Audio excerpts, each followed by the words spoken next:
What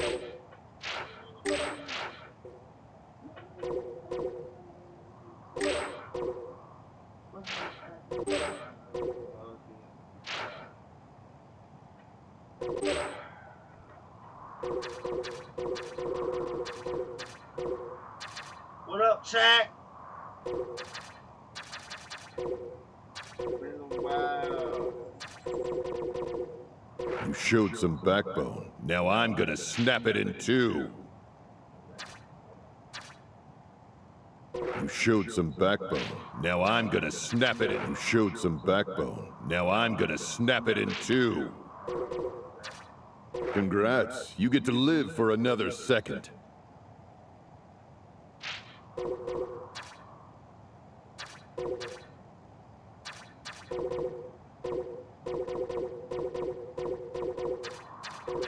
Congrats. You get to live for another. Showed some backbone. Now with such little strength, you haven't the faintest chance against me. With such little strength, you haven't the faintest chance against me.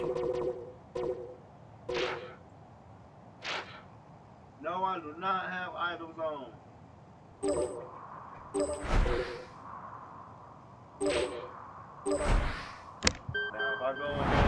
Now if I go in with Super Saiyan Gogeta, bro, I don't want to hear nobody's fucking mouth. You want to fight me? I'm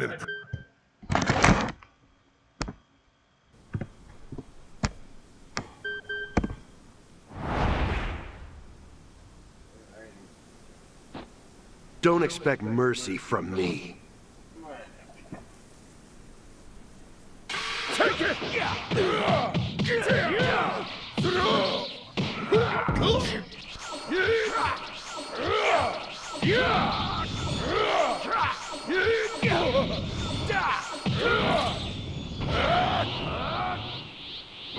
Over here!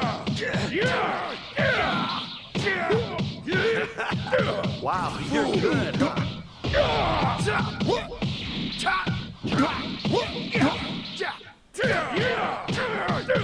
You're mine!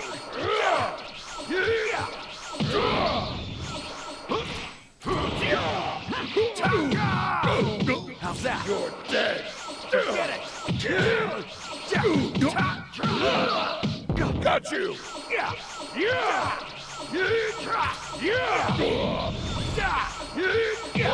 You'll have to do better. Take it!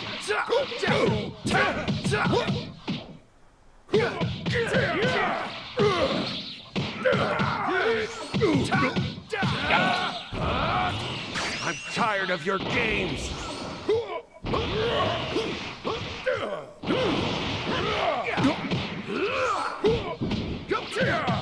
Take it! Can't move!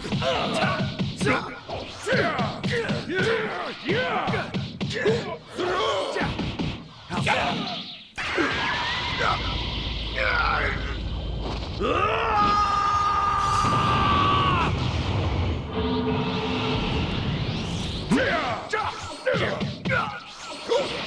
Trying to keep up.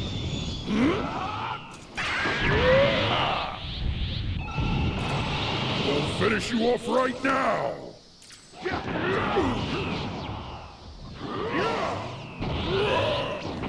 Wide open.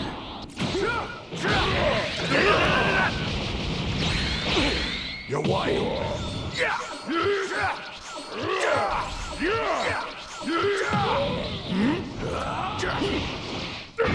So that's how it's gonna be, huh?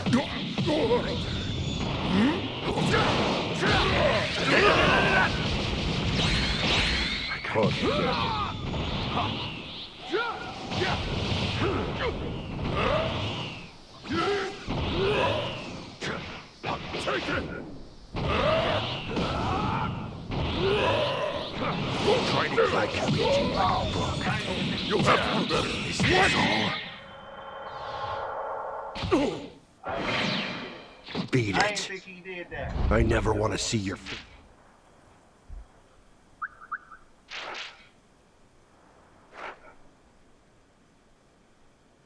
Yeah, you won. I ain't even fuck that. I ain't even mad.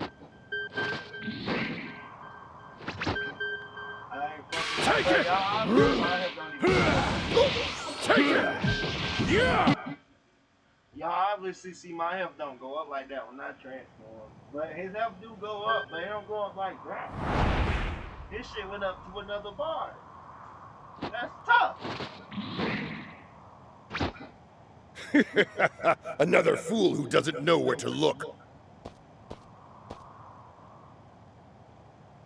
Take it!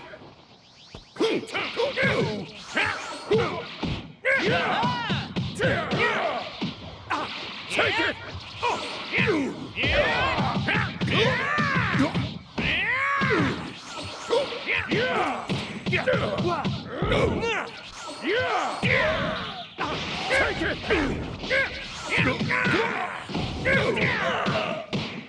This power is amazing!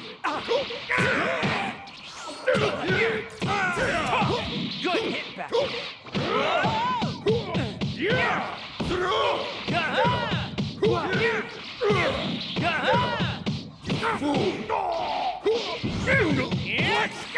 Back at you!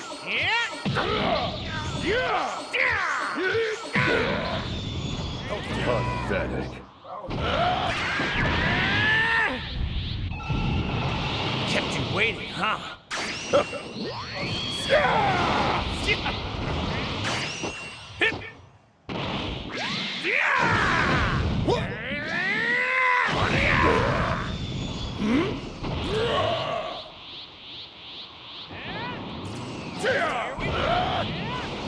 Take it!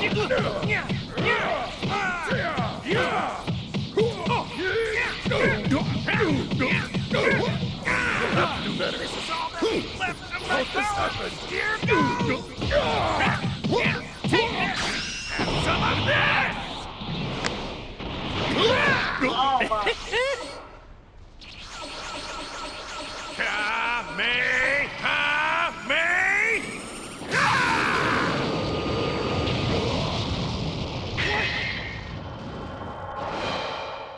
I'm much stronger. I'm surprised you could even...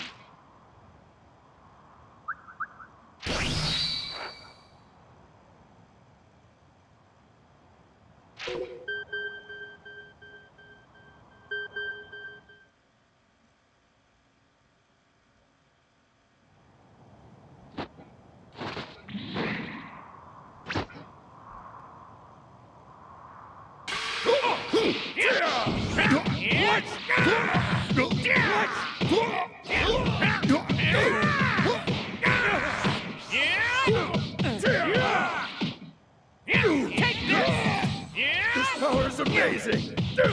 Fool!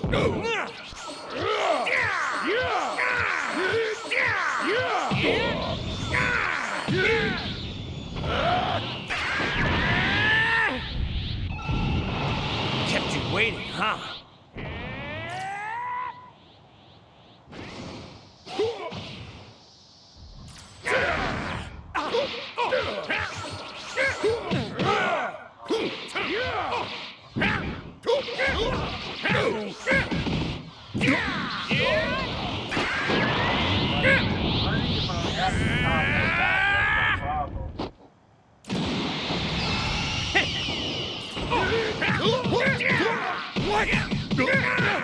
What?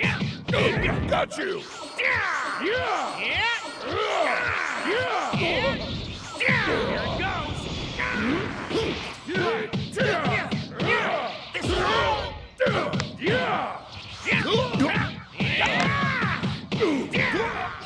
Impossible!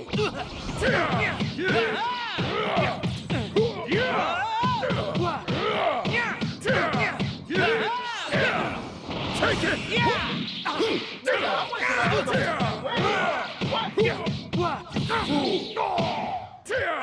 Take it!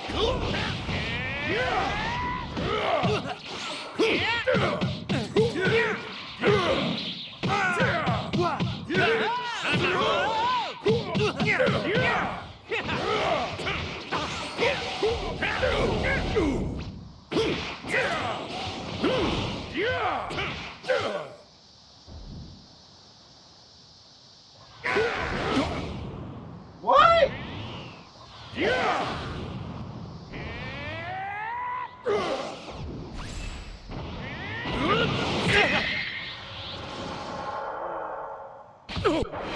If you think you can beat me, you'll have to prove it.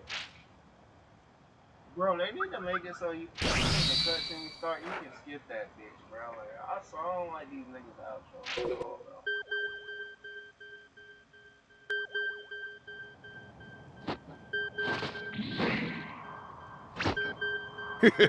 I guess I'll be your...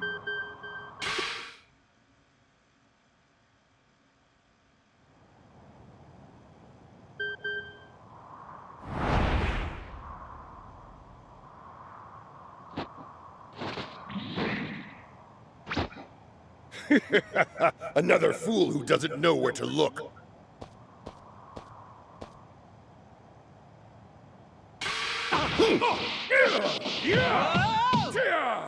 Take it!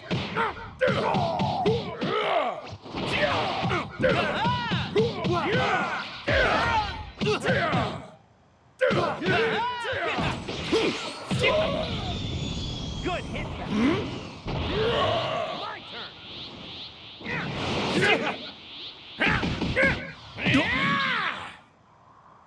Take it! Whoa! Now!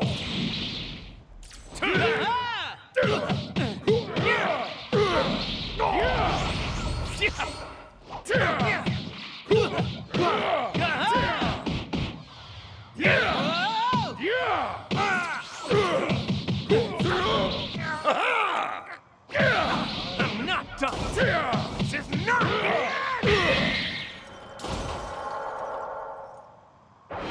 You got a big mouth picking a fight with me.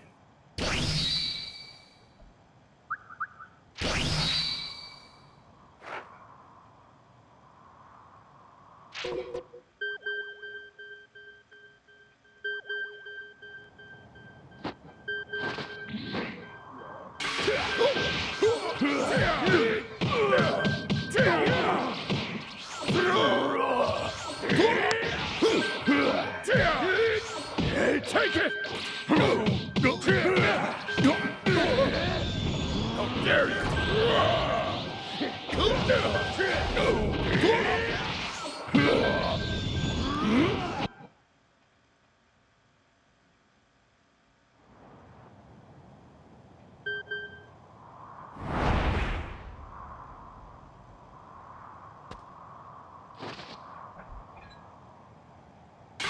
Take it!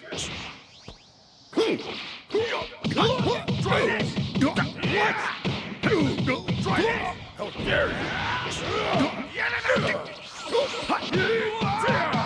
Fool! Got you!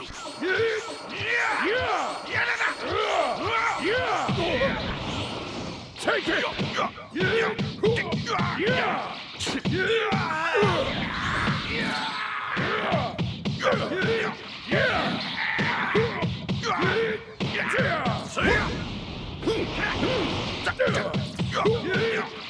That's it.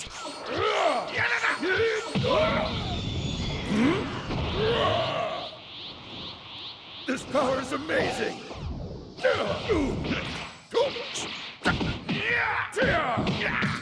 Things don't quit.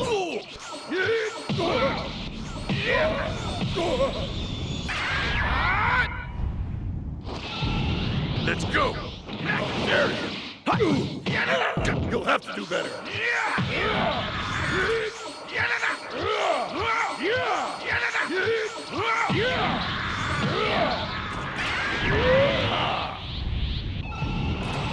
We'll finish you off right now! Take it!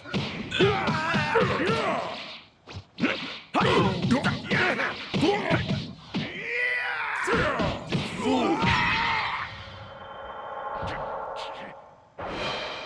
If you had submitted to me, maybe you might have lived a little.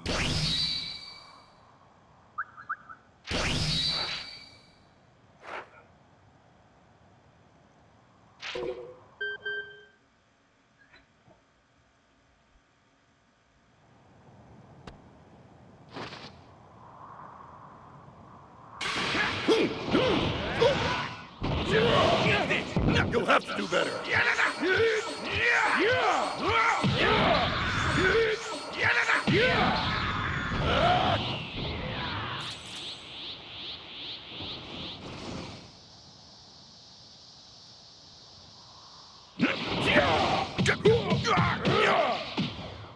Got you! How dare you!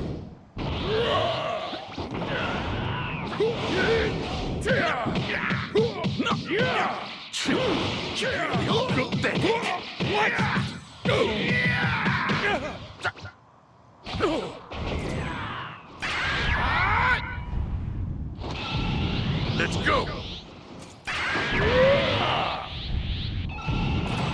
We'll finish you off right now! Fool!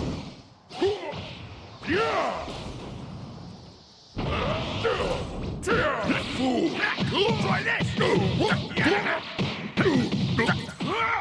on, flash! Take it! That's it!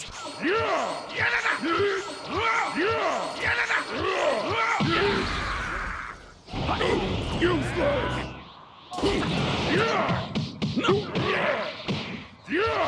Got you!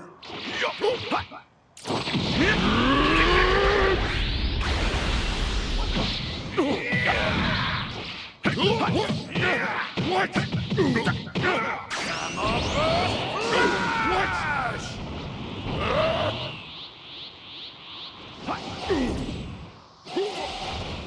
Come on, flash! Nigga, get out of there.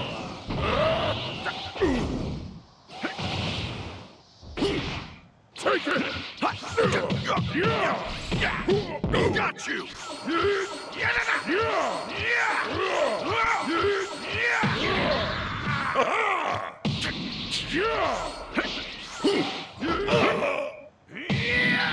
You'll have Is that all you've got? I'm not done! You are done. Now get out of my sight.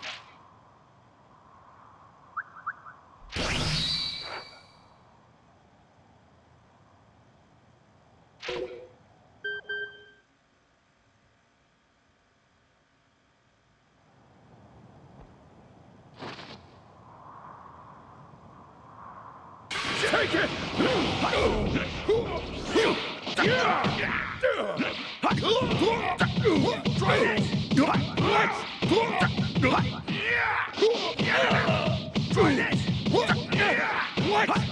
This power is amazing!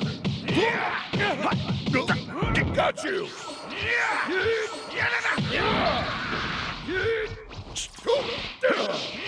Take it!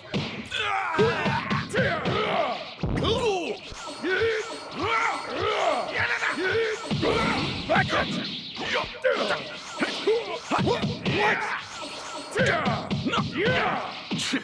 You really are pathetic.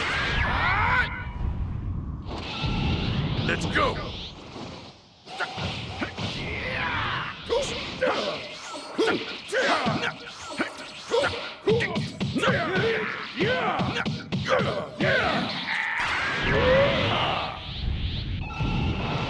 We'll finish you off right now!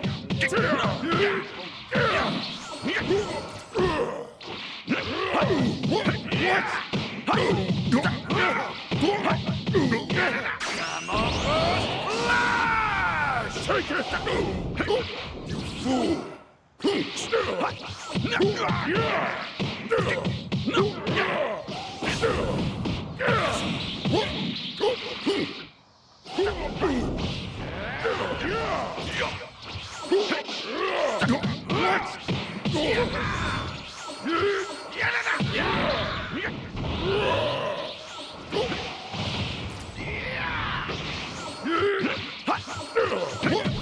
Got you!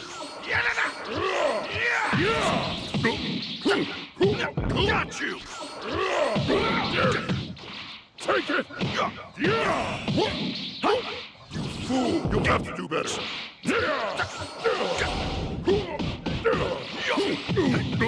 Back at you!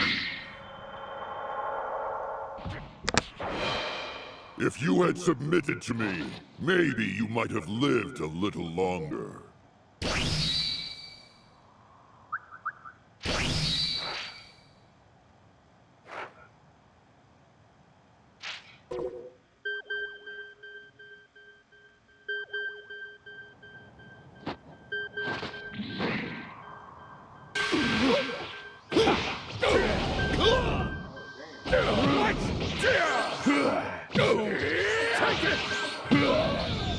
How dare you!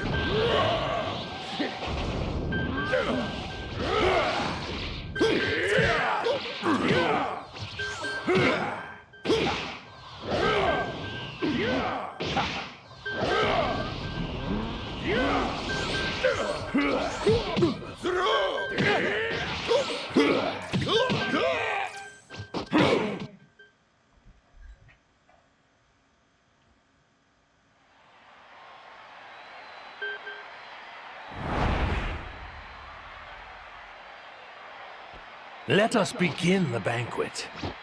And while we're at it, you may consider this your last supper.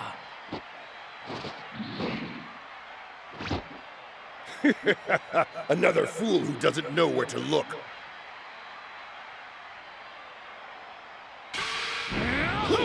Take it! Can't be!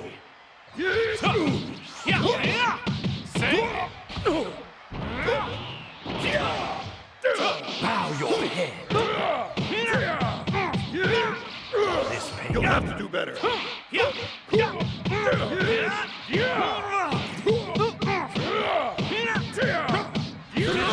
Worse.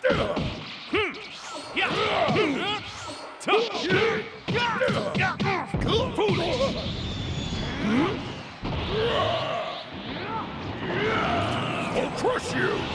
Like this, right? Got you!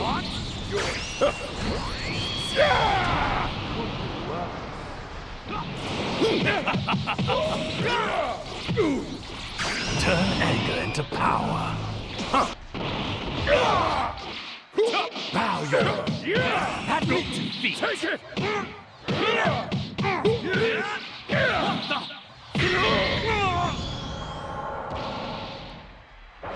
You got a big mouth picking a fight with me.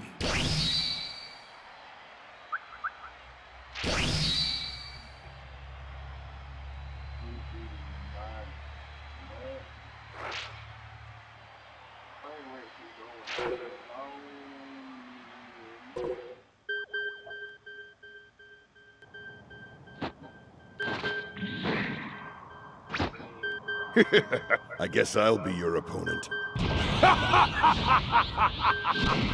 Very soon, you will experience a fate worse than death.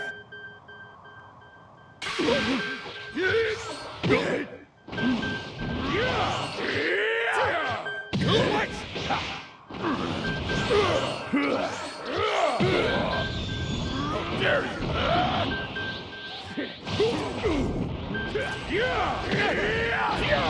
Take it! See ya!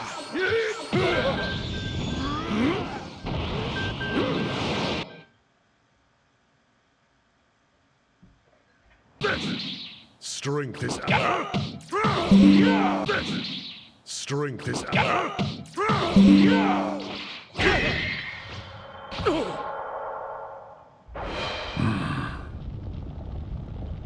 You have reached...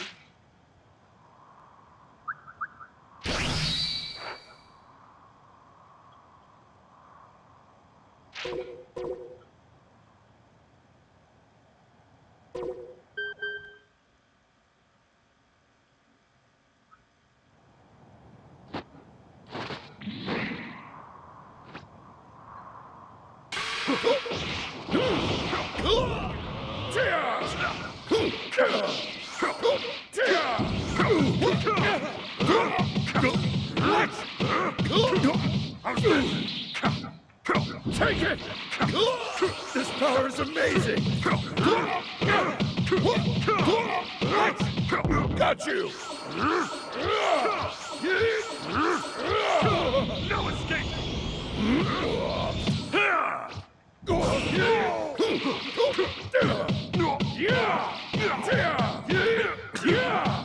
Worthless!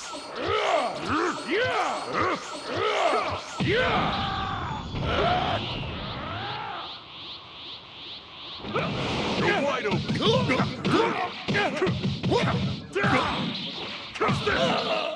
Back at you! You'll have to do better.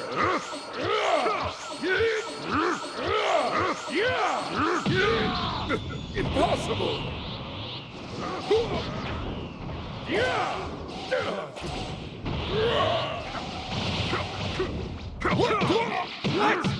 Got you!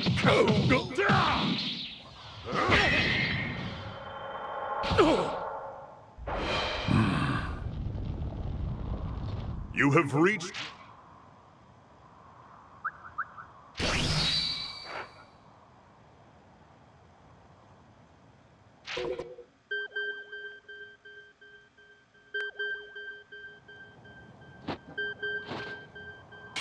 Take it!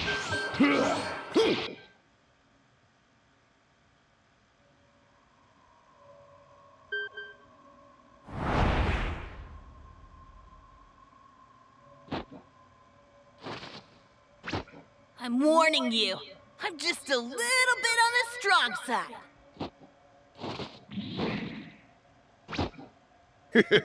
I guess I'll be your opponent. Hey, Take it!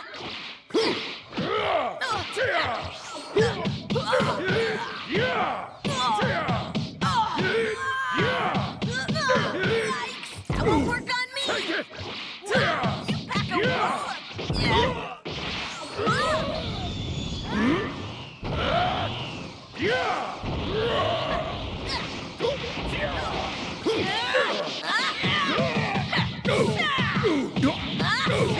How dare you! This power is amazing!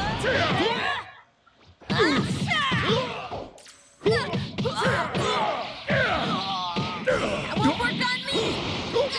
Hey. You'll have to do better! Now!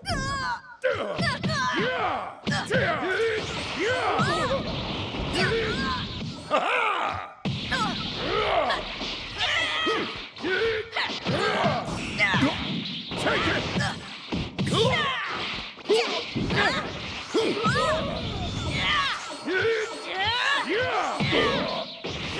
Impossible!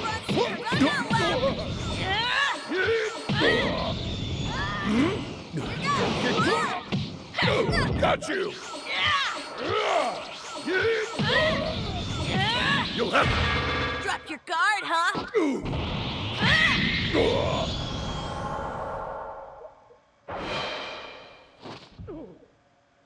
You know what they always say?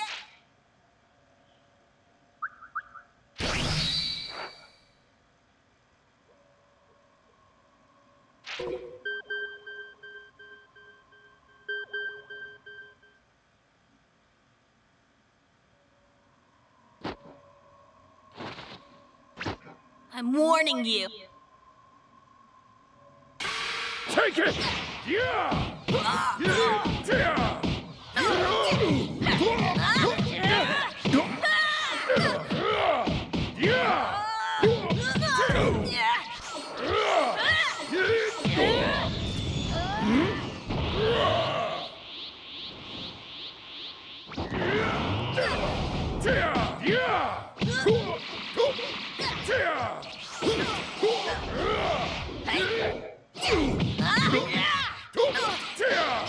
Take it!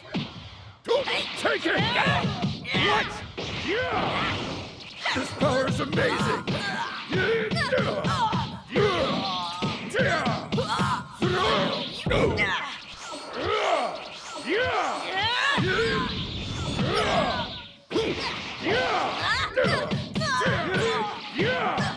That won't work on me.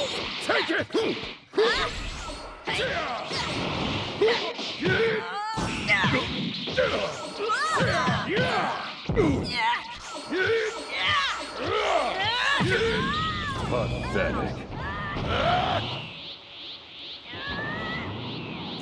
Funny, 'cause I'm not laughing. Won't work on me. Take it!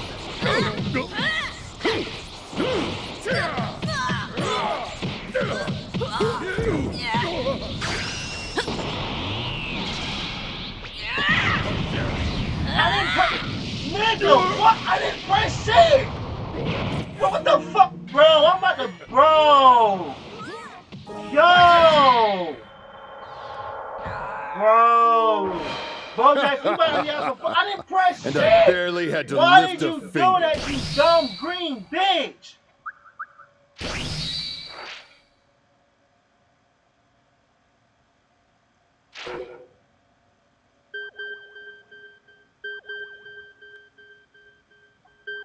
Bro, did y'all not just see?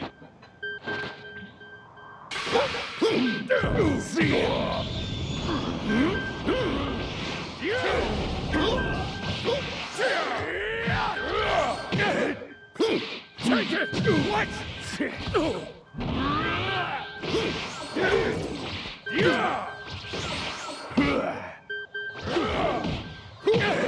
Take it!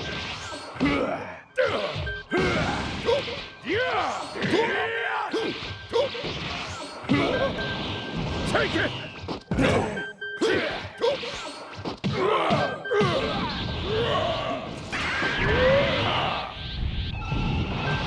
I'll finish you off right now!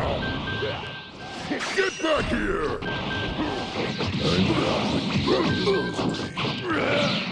Be gone!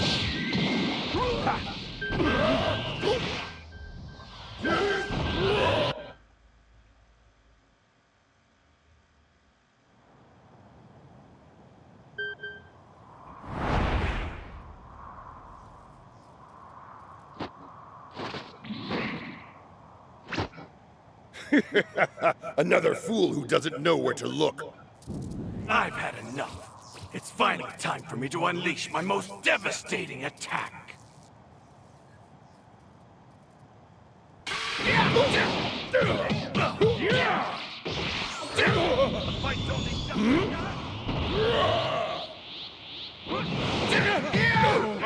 Bojack, quit looking at them niggas when they get trouble. Fuck out here, now stop looking at them. Take it! Take it! Over here!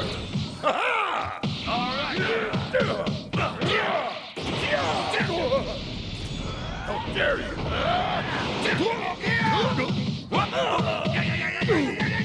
This power is amazing! Pathetic. What?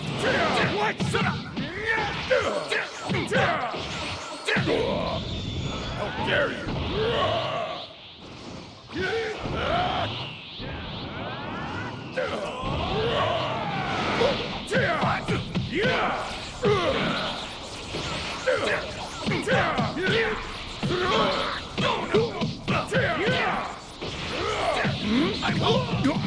Back it! I'll send you to the next world with this Ultra Big Bang Kamehameha!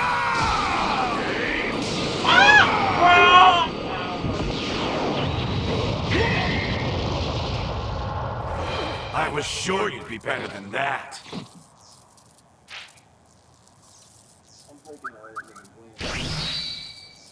I'm taking away his fuck ass window street, bro. I swear I'm taking away. All in it. Even my rematch is so ass crazy. That's what we got, bro.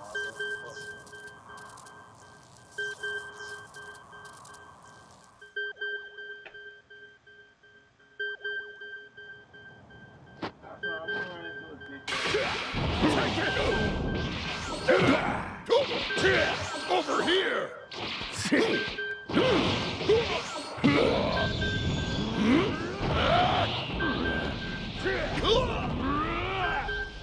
What?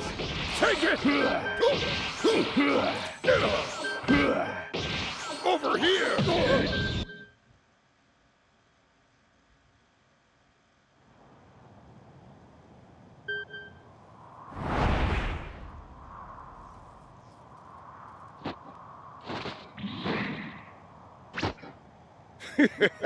Another fool who doesn't know where to look.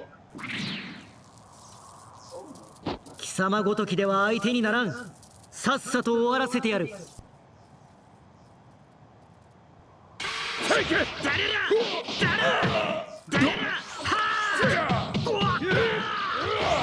こっちだ。ここだ。まだまだ。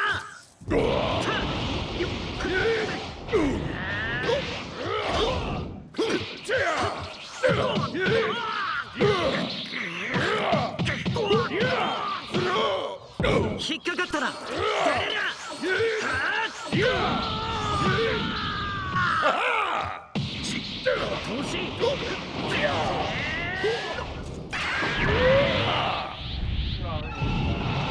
I'll finish you off right now!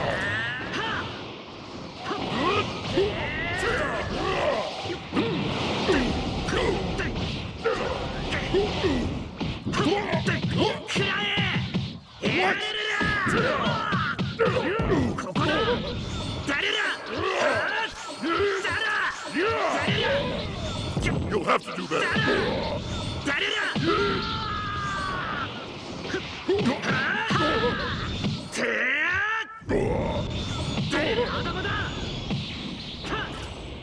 How dare you!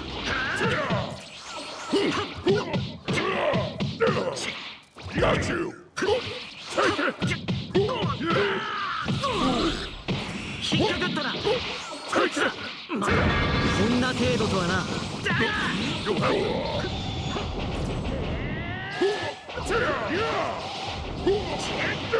スピードを上げる。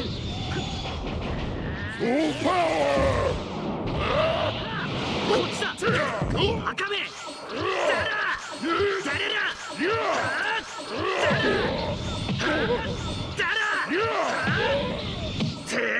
Why don't they let it?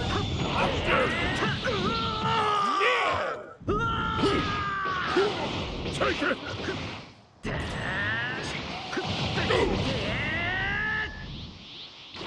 俺の動きについてこれるか。遅い。その程度か。もちろん。スピードを上げる。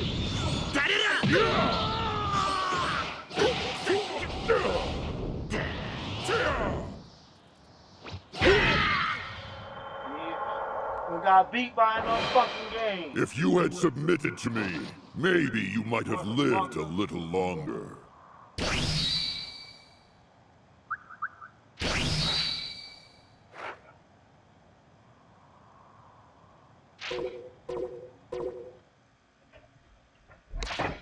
It did come down to the wire though. I ain't gonna count it.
go there? Hey, go around.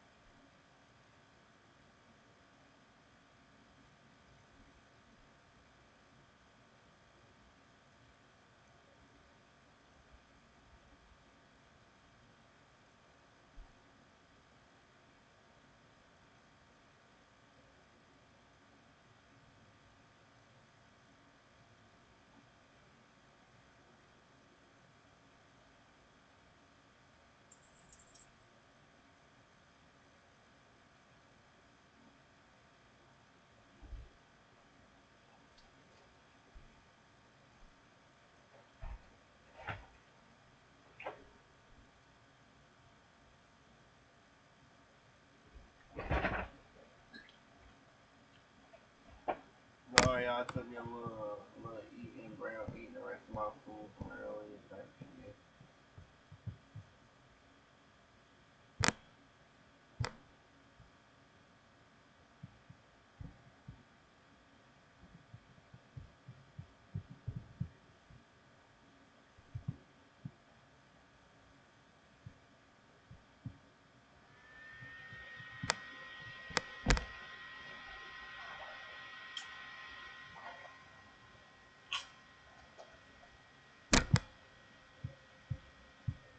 So, what's the last thing you'd expect a demon to look like? I mean, we've all seen creepy dolls, possessed kids, and even a demonic shark once or twice. But what about the very thing that's supposed to keep them away? That's right, Meat Shields, we're going back to the Conjureverse for another marathon episode, and this time we're taking on one of the most terrifying demons in the entire series. It's got ancient castles, zombie nuns, ghost kids, and even a goat man, so we're here to break down the mistakes made, what you should do, and how to beat the demonic nun in The Nun 1 and 2.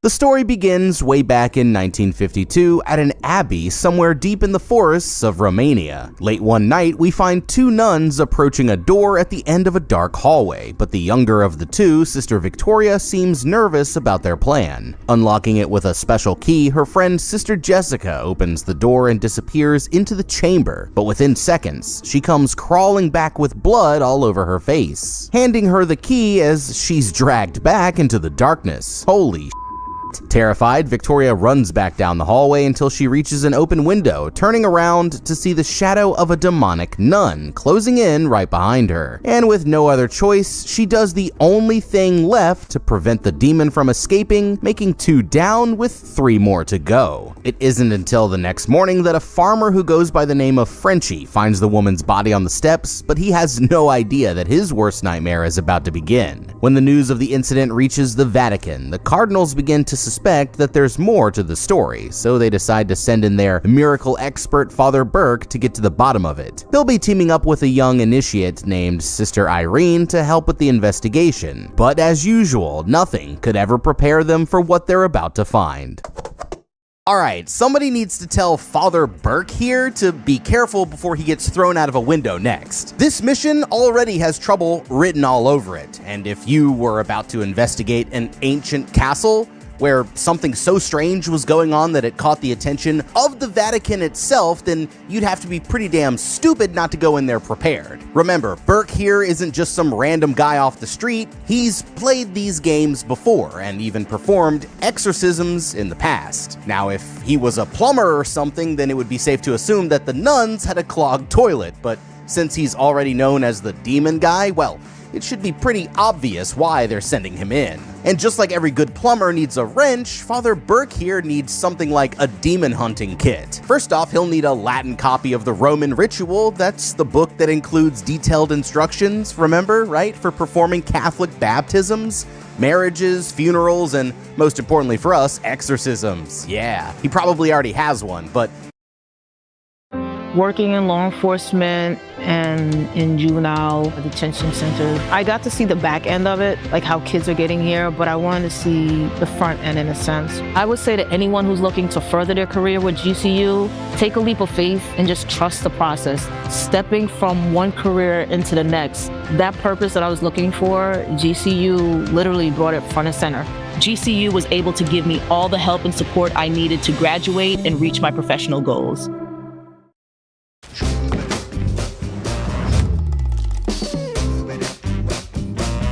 The bespoke AI laundry combo washes and dries in only 68 minutes. Even smarter with SmartThings. He needs to keep that motherfucker on him at all times because you never know when a demon battle might pop the fuck off. And you don't want Pazuzu here to catch you lacking, if you follow me. I would also pack a large supply of holy water in offensively focused containers like bottles, water balloons, spray cans, or like a water gun so we can take care of this demon like a true American. Besides that, I'd bring about a loaf's worth of the concentrated host, that's the bread used during Holy Communion, several crucifixes that were blessed with holy water, some rosary beads to wear around his neck and both wrists, and even a good old St. Benedict medal, a widely used pendant from Catholic tradition that's specifically meant to protect you from demonic forces. Then just throw in some salt for good measure and he'll have all the tools he needs for the job. Now, before she was killed, Sister Jessica clearly said that the demon needs a vessel to escape, so simply by going there, he's actually giving the demon exactly what it wants. But of course, they'll have no way of knowing this until it's already too late. Back in Romania, the farmer wakes up from a terrifying nightmare to a series of loud knocks at the front door. Introducing himself, Burke explains that they're looking for information about the dead nun, and the man says that he found her body while delivering a shipment of supplies. Now, most locals refuse to go anywhere near the place because they say that it's under some kind of curse, so they eventually convince Frenchie here to show them the way. But that's about to be his biggest mistake. After traveling 4 miles deep into the countryside, they come to a place where the horse refuses to take another step, meaning they'll have to go the rest of the way on foot. It's not much longer before they reach the edge of the property where they find that it's surrounded by hundreds of handmade wooden crosses, but Frenchie here thinks that they're meant to keep the evil in, not out. It turns out that finding the body was the first time that he's ever seen one of the nuns, and when he tried knocking on the door, nobody ever came to answer. Leading them to the ice house, he explains that's where he left the body, and sure enough, it's still there when they peek inside. Only what's strange is that it's not where he left it. According to Frenchie, he left the nun lying on the ground, but now she's sitting straight up like she's waiting for the bus, with the strange iron key still frozen in her hands. The father decides that they should give her a proper burial, and once they're finished at the graveyard, they find a puddle of the woman's blood on the front steps, still fresh, as if it just happened. By now, it's obvious that this place is bad news, but Father Burke still has a job to do, and leading the way, he pushes through the doors as the others reluctantly follow him inside. There's no sign of anyone who lives there as the three of them make their way into the castle until Irene turns around to find an ancient nun silently watching them. The woman's face is completely hidden behind her black robes, but she introduces herself as the abbess, and Father Burke explains that they've come to investigate the mysterious death. Oddly enough, the old woman doesn't want to discuss it, but the priest insists that he needs to speak with the other sisters before he leaves. The only problem is, the nuns have already started their nightly vow of silence, so if he wants a chance to ask around, then he'll have to wait until the next morning. Alright, this place is giving off more warning signs than a gas station hot dog. And the fact that they're about to treat it like it's just a regular Airbnb just goes to show how dumb they really are. First off, we've got Sister Victoria's dead body moving around like she's got somewhere to be, which obviously shouldn't be possible. Father Burke says he's seen cases of bodies twitching, but that explanation is a reach at best. After death, the body goes through a chemical change that causes a condition known as rigor mortis, where the muscles become stiff in the first 2 to 6 hours. and then release about 1 to 2 days later. It also releases gases that can cause minor shifts and twitches, but it definitely wouldn't be enough for her to suddenly sit straight the f up. The fresh blood on the steps is another thing that should be biologically impossible. Blood is only bright red and fluid if it's still oxygen rich, but once it leaves the body, it quickly begins to lose oxygen, so by now it should have dried up into like a rust-colored stain. Then we have the Abyss herself, and you might think it was her obvious Grim Reaper vibes that were the biggest red flag, but it's actually something even more sketchy than that. When she was speaking to Frenchie, she just started randomly speaking fluid French, even though they've never met and she has no idea where he's from. At an isolated convent deep in the forests of Romania, where all the nuns take a nightly vow of silence, you wouldn't expect her to speak French, right? But it's well known that demons have access to supernatural knowledge and the ability to speak all languages, so it's another subtle warning sign that she might already be under demonic control. Now remember, Father Burke's job wasn't to single-handedly solve the problem himself. He was only sent there to confirm that something supernatural was going on, and by now I'd say it's definitely starting to look that way. So if it were me, instead of spending the night, I'd hitch a ride with Frenchie back to town and then plan to come back the next morning if he still wasn't satisfied with the evidence. Seeing that it's getting late, Burke tells Frenchie that he can go home and come back for them in a few days, but it seems like the demon has other plans. Just as he's finding his way back to the cart, he spots a vision of the dead nun standing in the trail ahead of him. But as he gets closer, she suddenly appears from behind a tree and lures him even deeper into the woods. Eventually, he finds himself on the edge of a clearing full of wooden crosses, when all of a sudden, the demonic nun drops down from a tree and falls right on top of him. Pushing her off, he scrambles back into the field of crosses where the demon can't reach him, and giving up, it finally disappears to go after a different target, with Frenchie here taking a cross just in case it decides to come back. Back inside the abbey, Irene tells Father Burke the story of how she ended up deciding to become a nun. As a kid, she began to have very powerful spiritual visions that always ended up with the same message, which was, Mary points the way. This makes Burke think of another time from his past, where he was sent to investigate a boy who was having some similar visions. He eventually determined that the boy was possessed and attempted to give him an exorcism before it was too late. But sadly, he wasn't able to save the boy in time, and he's been haunted by the guilt of it ever since. Hours later, the two of them are sound asleep when the radio suddenly turns itself on, breaking the silence with its distorted music. Startled awake, Father Burke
Fall back!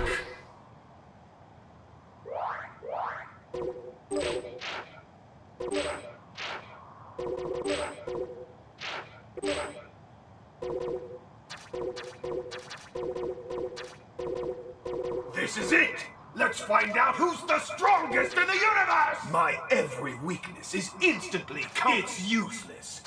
This is it! Let's find out who's the strongest in the universe! This is it! Let's find out who's the strongest in the universe! My every weakness is instantly compensated for and corrected.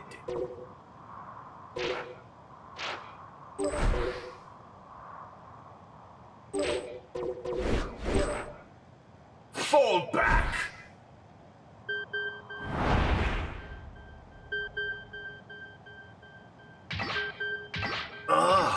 I've been waiting for something to hunt.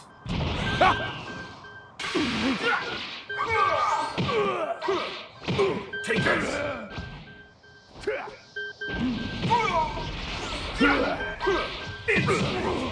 There's no escape!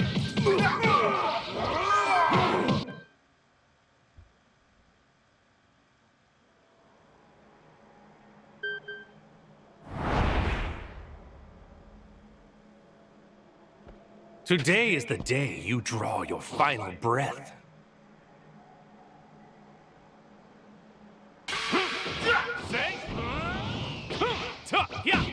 Your head. Take this! Take this!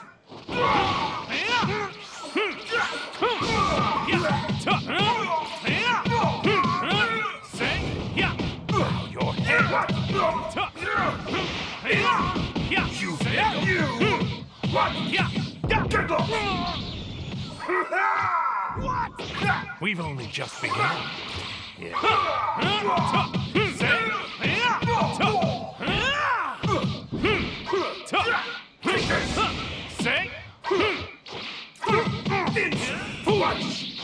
What a fool.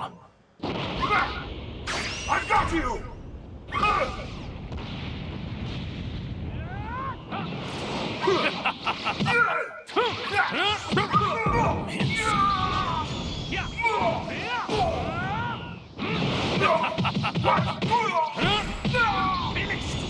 Mercy shall not come. I will not lose. Take this! Admit defeat. You'll never come. Never! What? Insolent! Take that! This is the finale.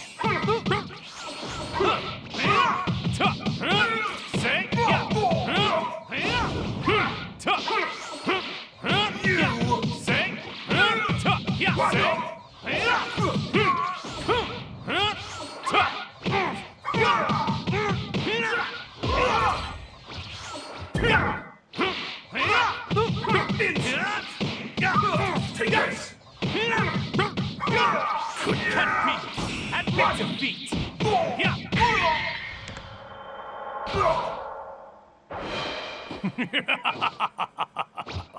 Finally.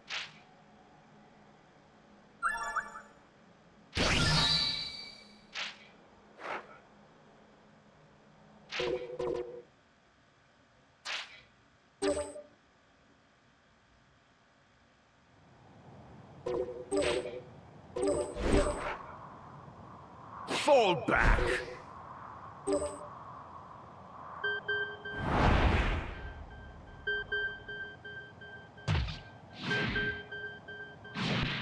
Those foolish enough to oppose my clan forfeit their right to exist.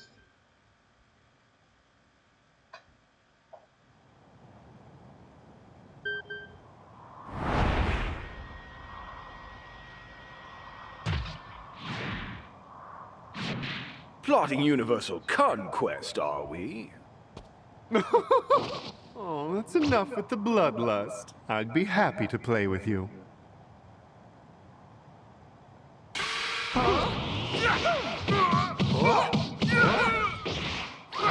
Yep. I'll play with you for a little while. Take that and that.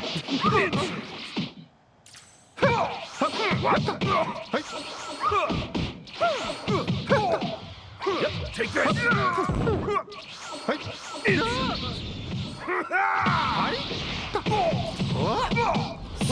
Impressive. Take this! What? That's not enough.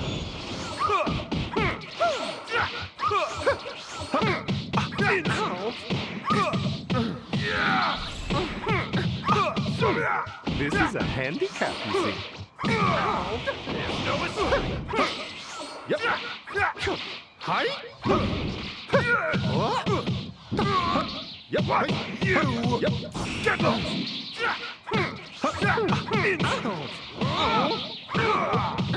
Take this! No! It's over!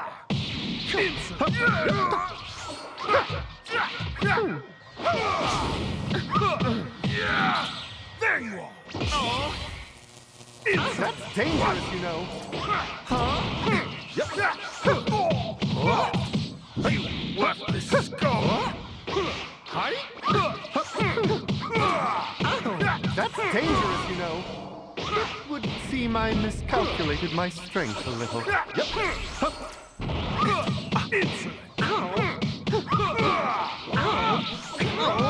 What could this be? Take this! Take this!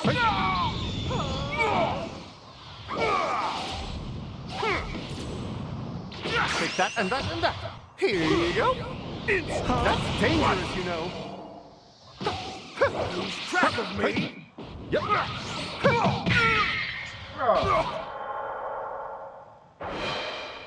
Just for my peace of mind, you didn't actually think you...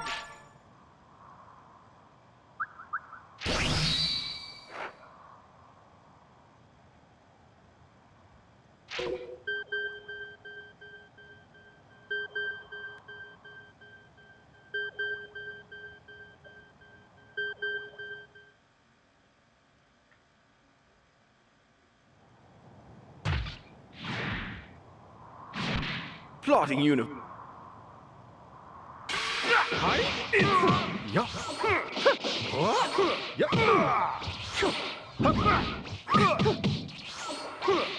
Take this!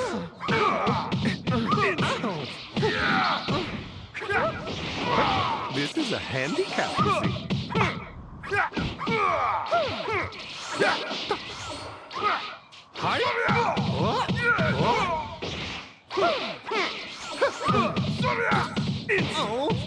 Take this! Take this!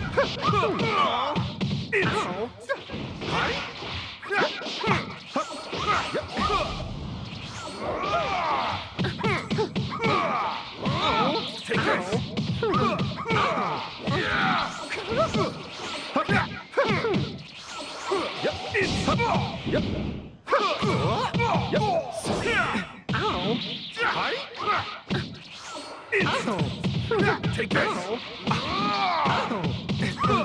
Stop! It would seem I miscalculated my... Impressive. Get lost!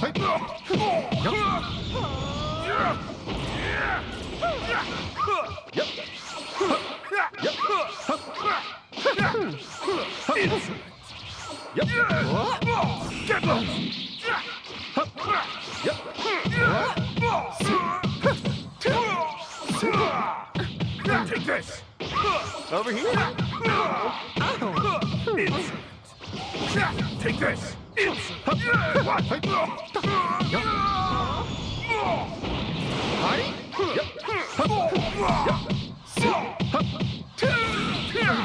You what? Oh,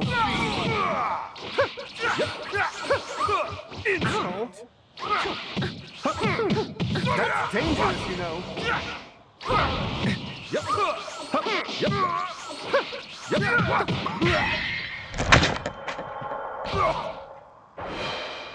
Just for my peace of mind, you didn't actually think you could beat me, did you?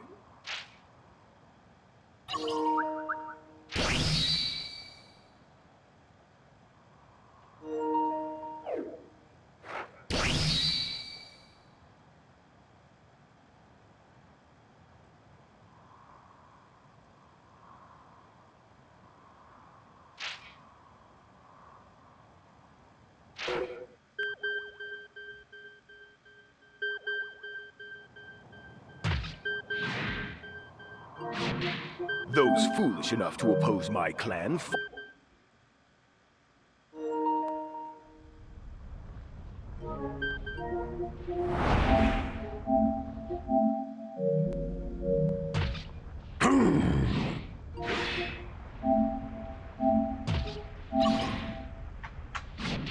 opting to fight with me over my little brother.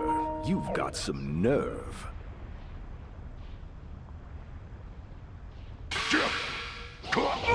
What?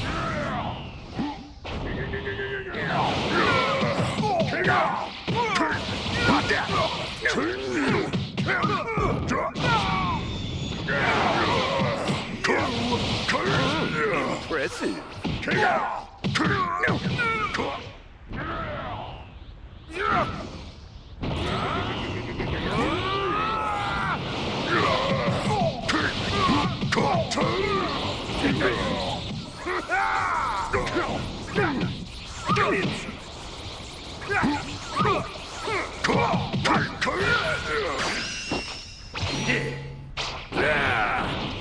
Here you go!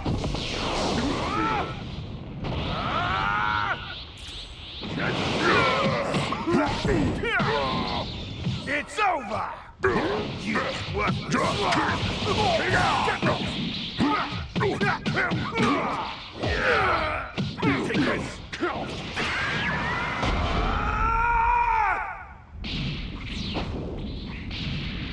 Let the bloodbath commence. You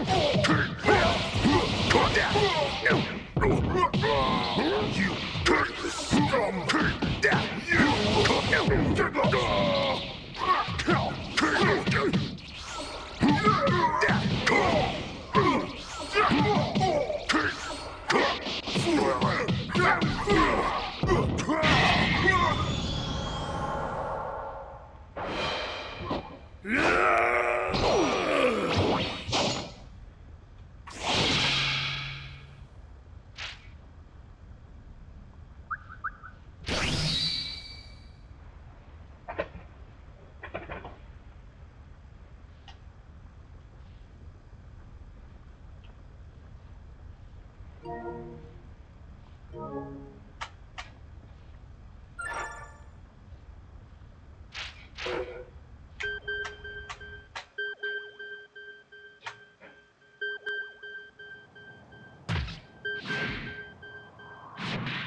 Those foolish enough to oppose my clan forfeit their right to exist. Now die!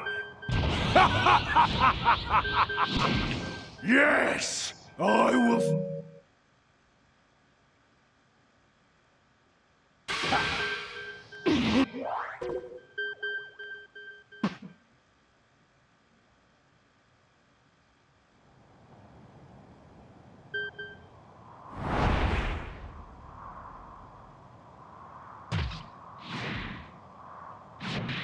Those foolish enough to oppose my clan forfeit their right to exist. Now die!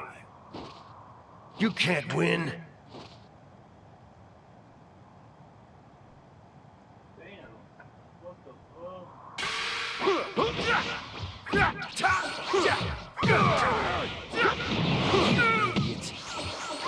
Take this!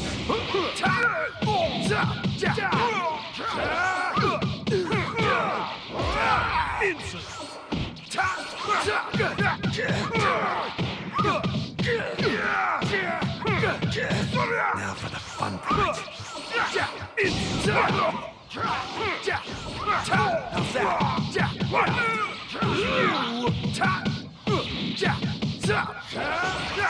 You take this!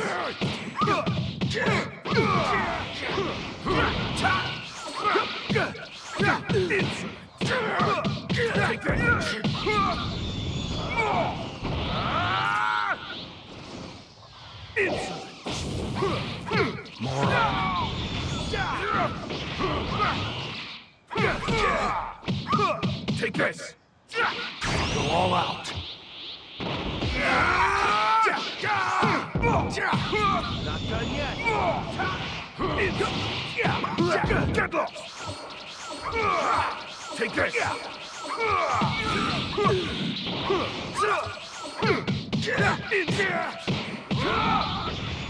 Shoot! Take this!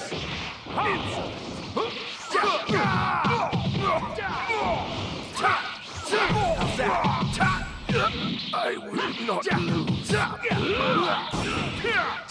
What?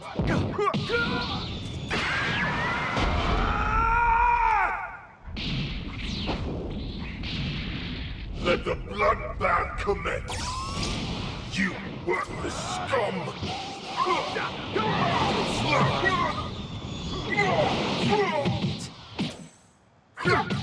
Take this! You're mine!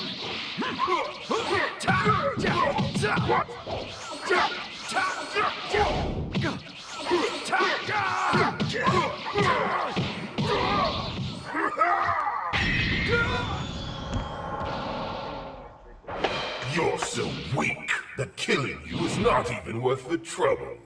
That's all I want to do. All I want to do to the little man. That's all I want to do to the little nigga chat. I just want to get my 10. I just want to get that 10 when the street away from me.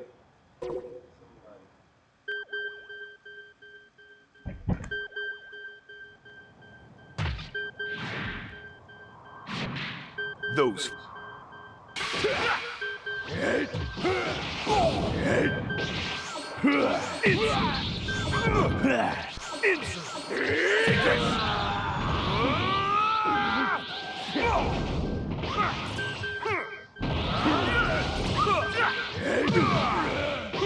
Take this!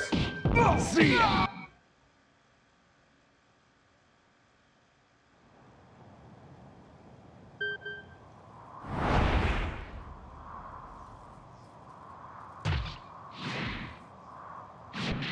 Before I kill you, I'll share this. I'm Frieza's brother. I'm about to teach you a lesson in choosing opponents more wisely.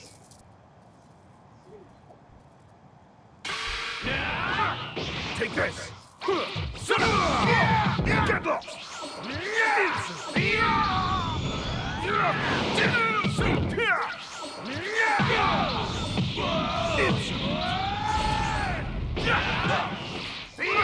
What? Take this!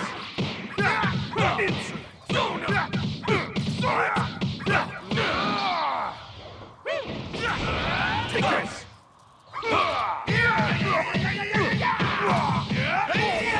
Dimwit!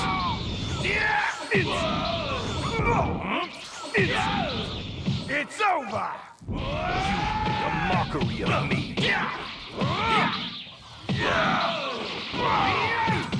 Take this! What? Insolent! Take this! Insolent! Take this! I won't let you!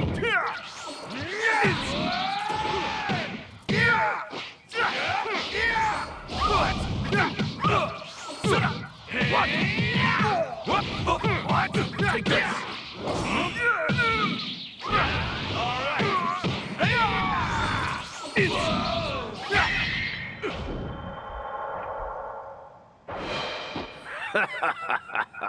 I didn't even come close to you!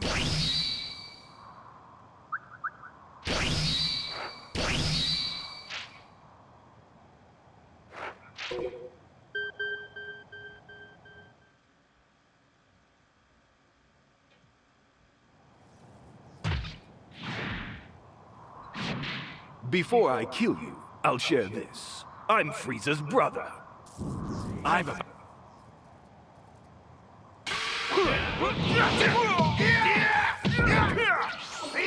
Take this! The fight's only just begun! Take this! Take this! Not bad!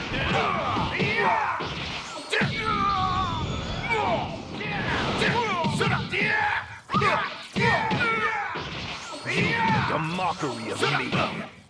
What is Take this!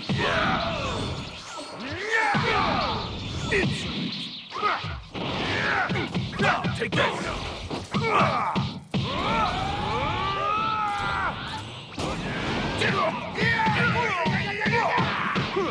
Dimwit!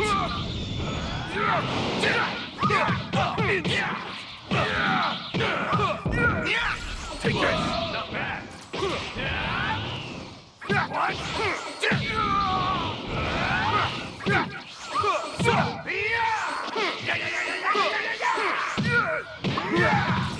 Dimwit!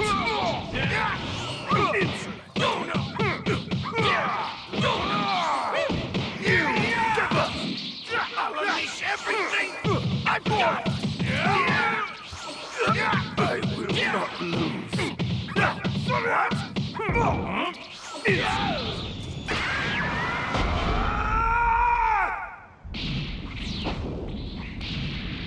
Let the bloodbath commence. Not bad. Take this. Dimwit. All will tremble before me.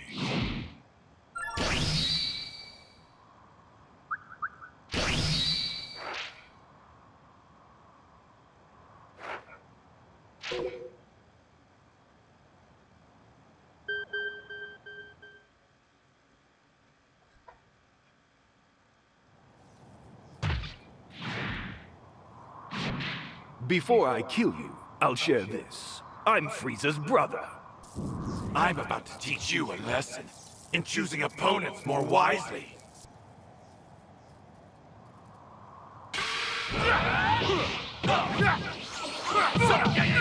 Get lost! Take this!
Let the bloodbath commence.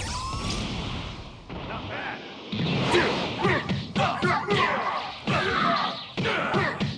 Unleash everything I've got. It's over. I'll show you true hell.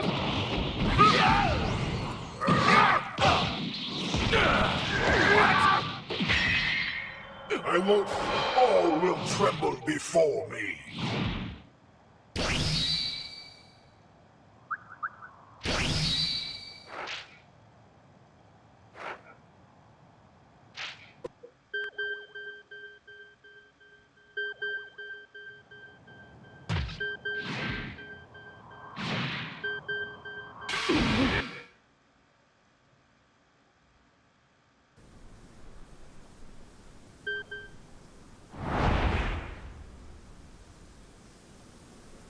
Even if I tried to explain how powerful I am, you wouldn't understand. So I'll have my fists demonstrate!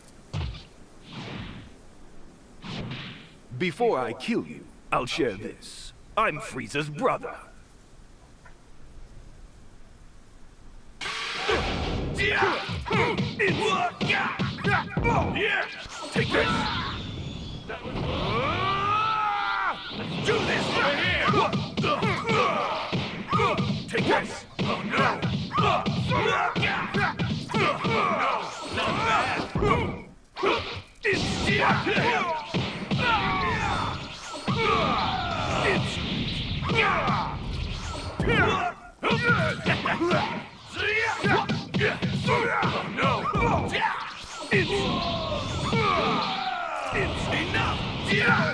You!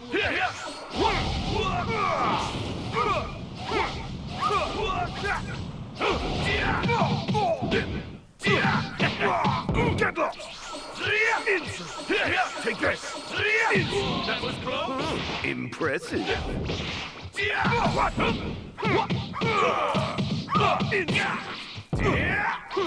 Take this! Not bad! Oh no!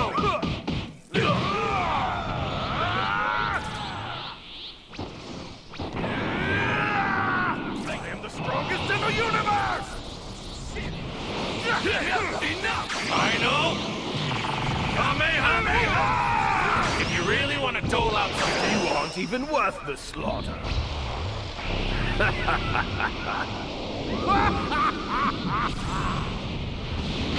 You won't beat me! No way!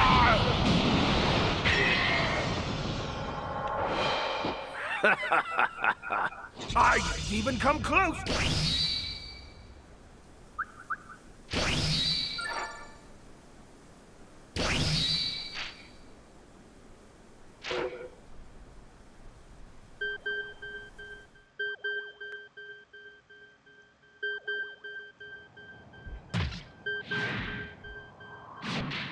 Those foolish... Take this!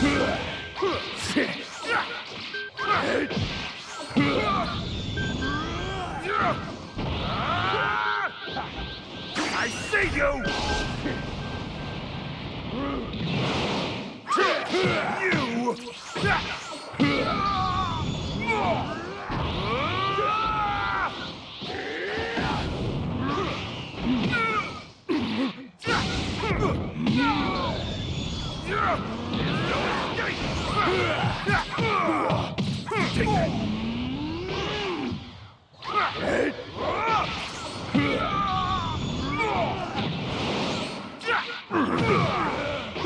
Take it!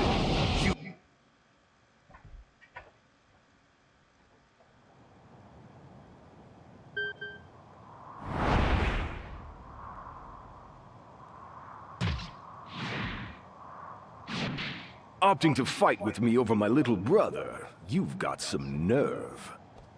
You ain't my target, but I'll still knock you out.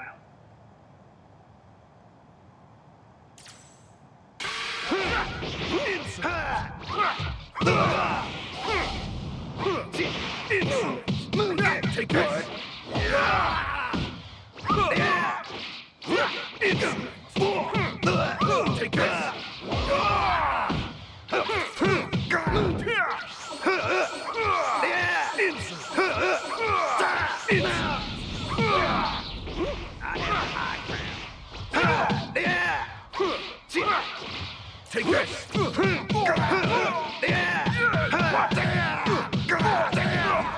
Gotcha!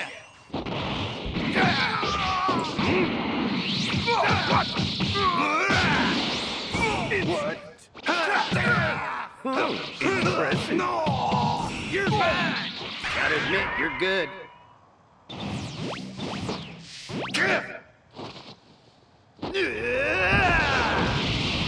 I'll show you out.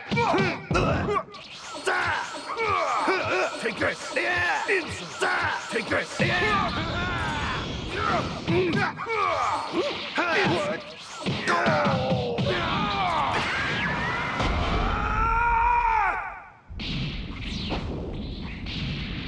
Let the bloodbath commence!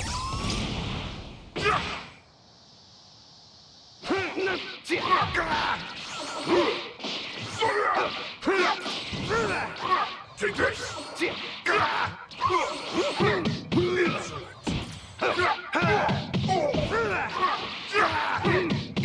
Too slow.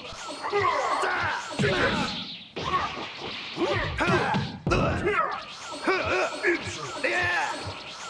Take this!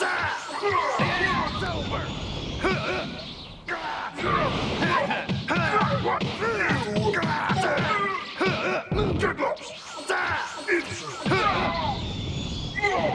You worthless scum!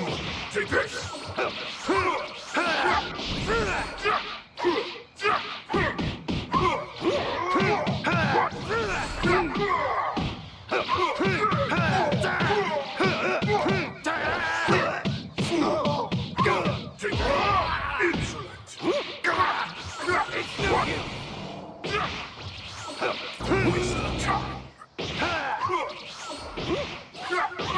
Take this!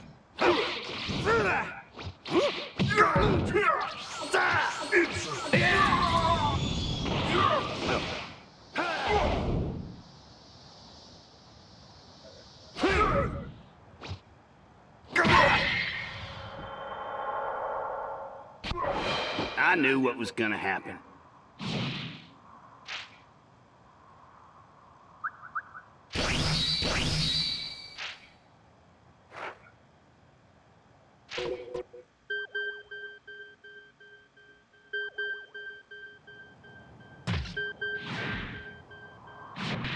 Plotting universal conquest. Take this! What? Insult! Take this!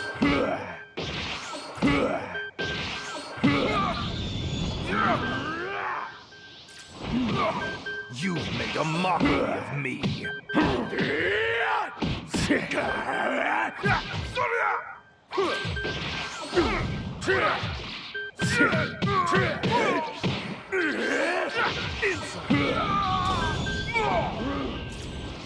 Right.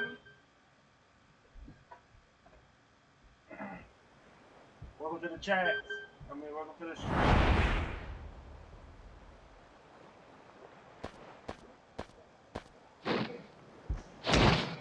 You're not gonna do bad stuff.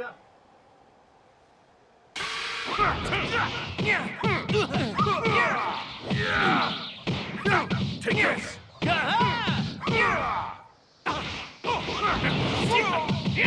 Get lost! Take this! Take this! Take this!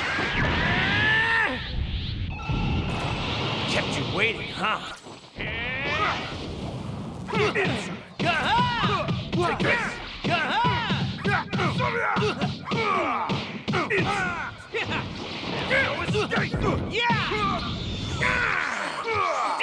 Take this!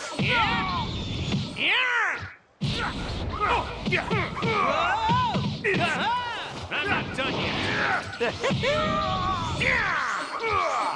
Take this! Impressive.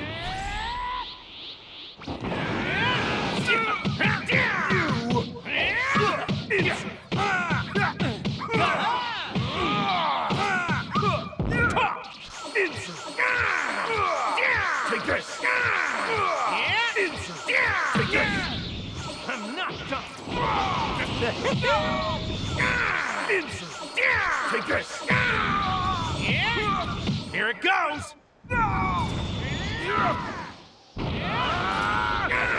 Track of me! Take this. Yo.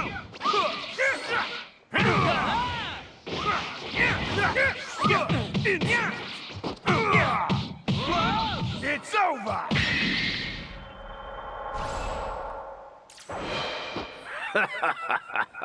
I didn't even come close to using my full power!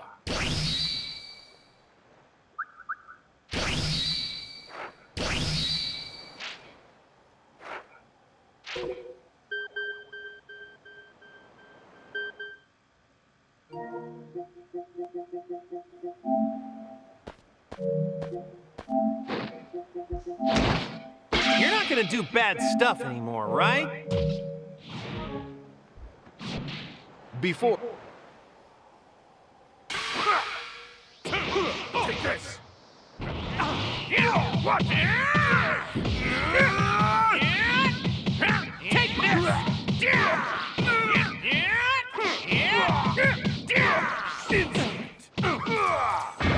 You okay? I can barely feel a thing. Impressive. What? Get lost! Take this! Take this!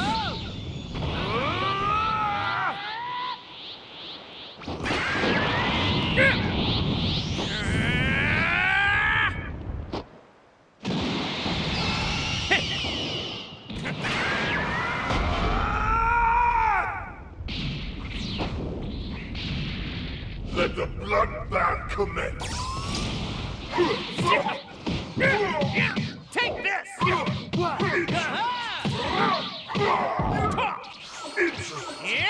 this! Good hit right there. Now, it's my turn. Take this!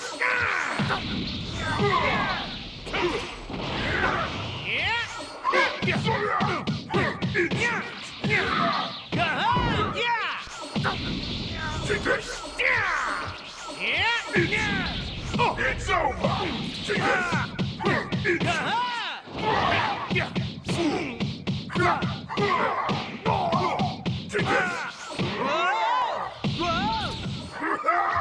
I'm not done yet. All will tremble before me.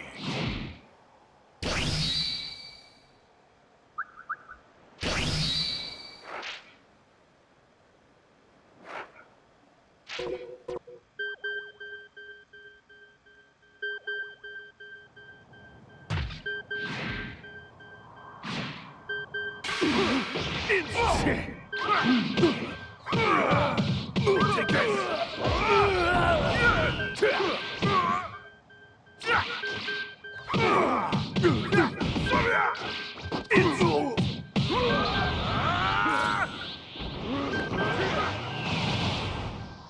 Take this! Here you go!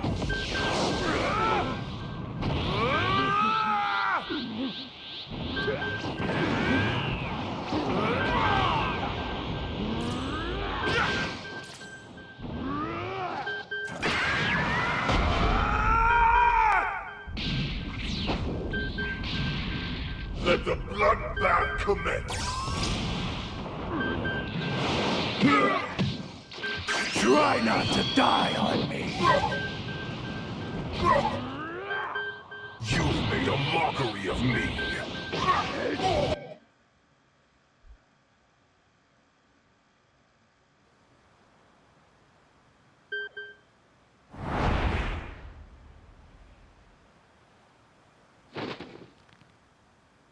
So, this is where you've chosen for your final resting place. Plotting universal conquest, are we?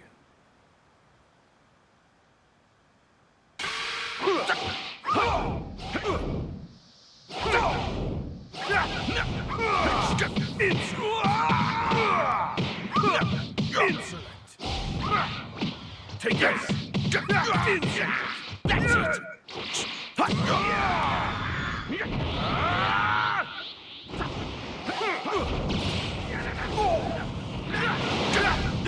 Take this! What's wrong?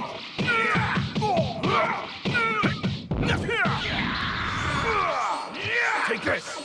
Insolent! Take this! Insolent!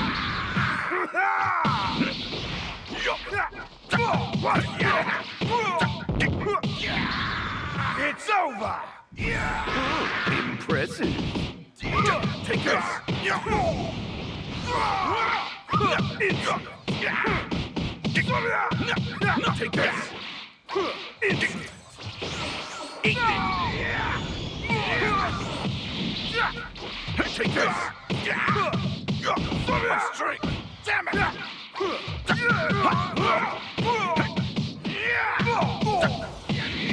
Get low!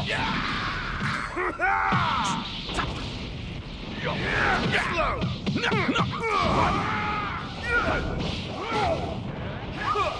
Take this!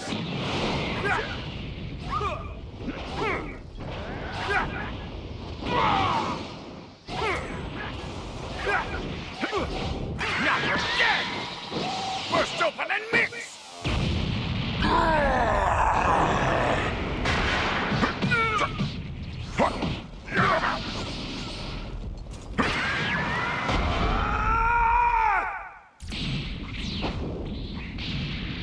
Let the bloodbath commence.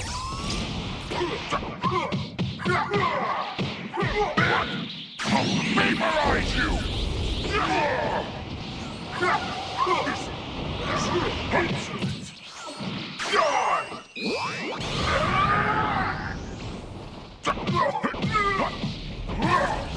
You worthless scum!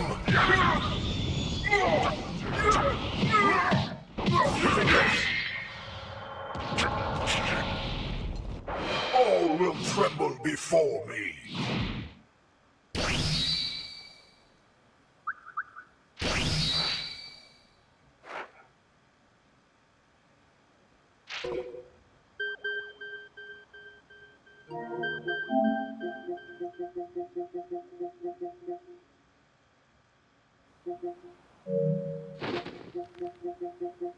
So, this is where you've chosen for your final resting place.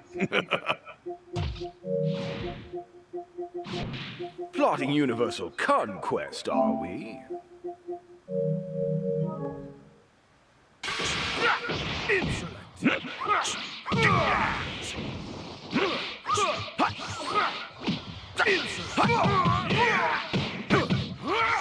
That's it! Take this! Take this! I'm not done!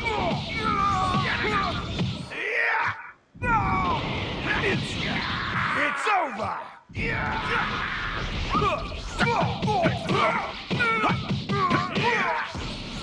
Impressive. Fool! Take this! Take this!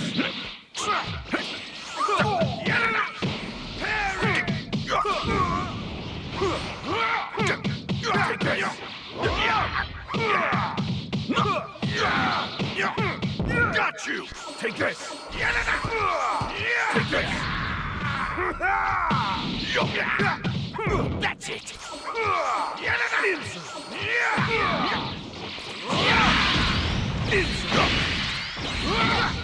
You have no chance. Now you're dead! Burst open and mix!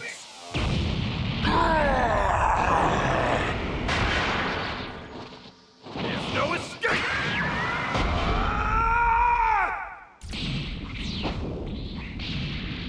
Let the bloodbath commence!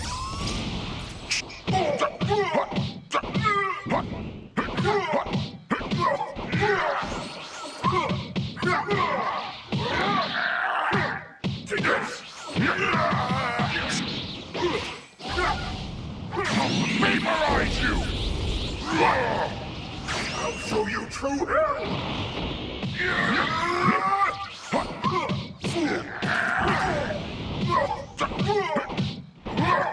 This has to be a nightmare!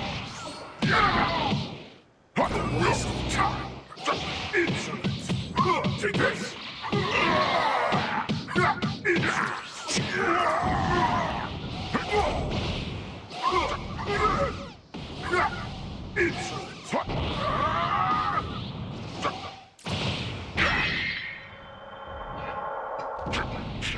All will tremble before me.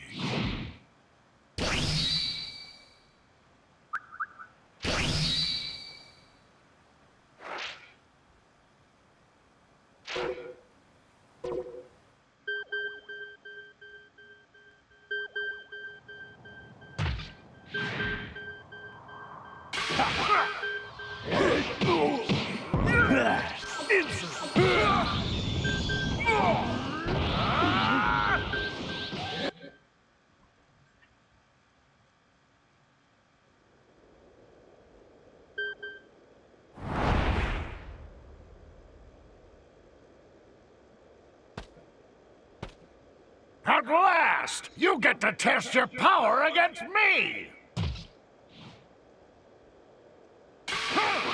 Over here!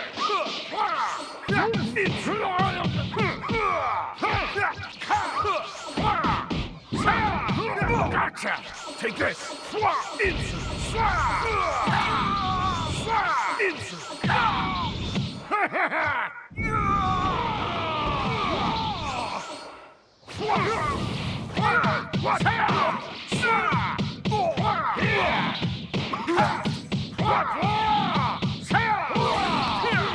You made a mockery of me!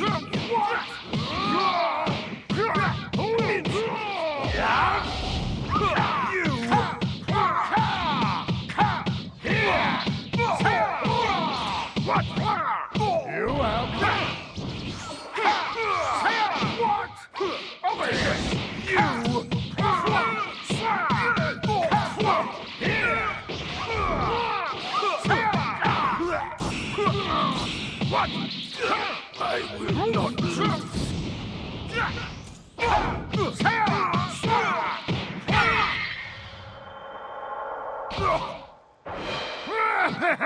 The vibrance of youth!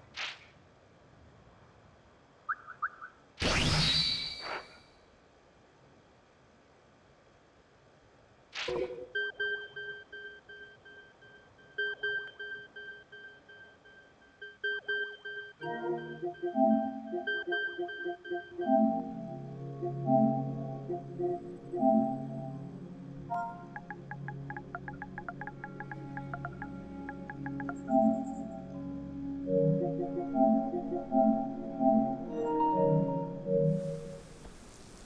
fight to... Over here!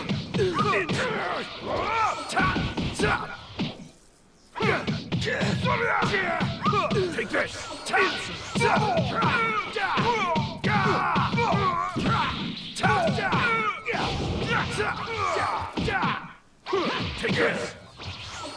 How's that? Take this! Not done yet! The fight has just begun! Impressive! Take this!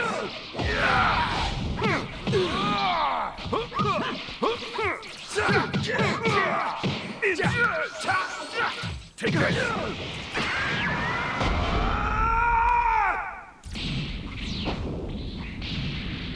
Let the bloodbath commence. Impressive.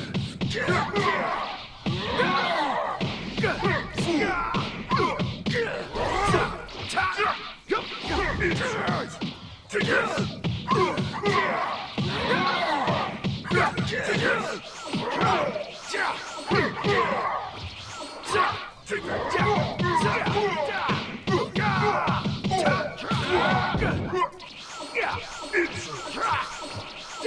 Take this!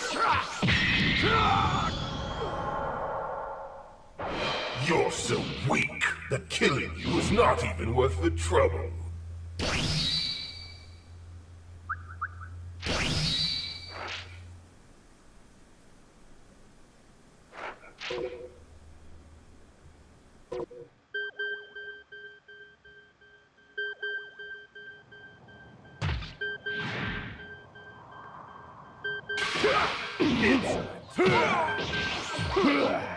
Take this!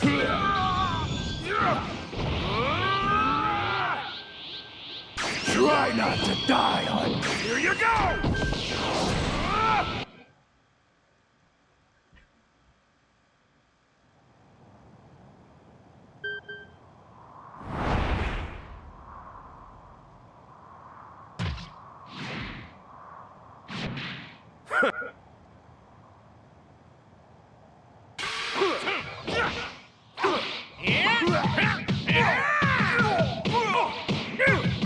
Take this!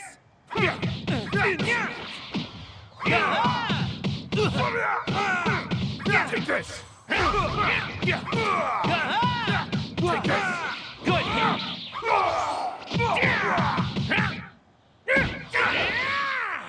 Good hit! Take this! You! Take this!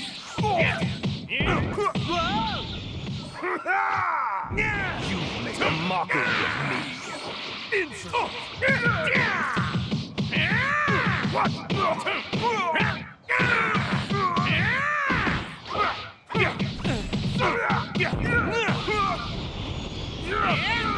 Here it goes!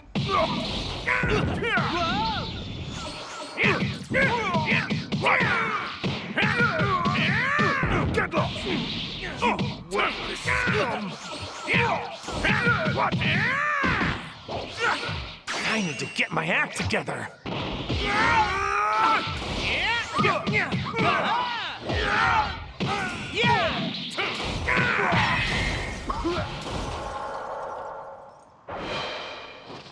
If you weren't a bad guy, you'd have been...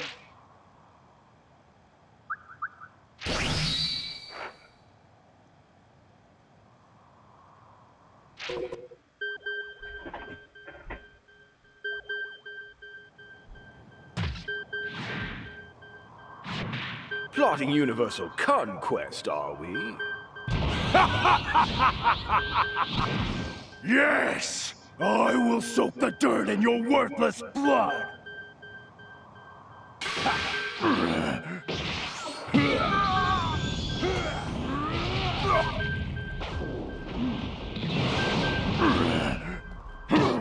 What? Try not to die on me.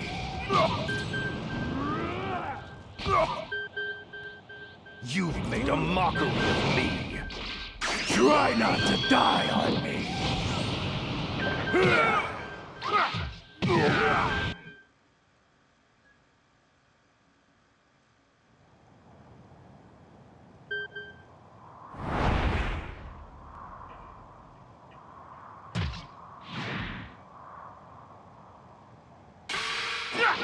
We're settling this right here and now! What? You! Take this! Insolent! What? Get lost!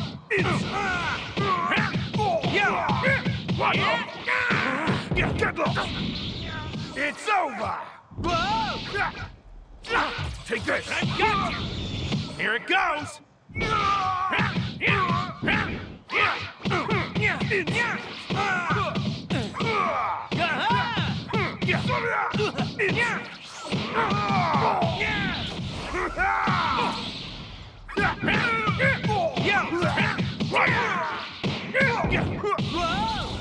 It's over!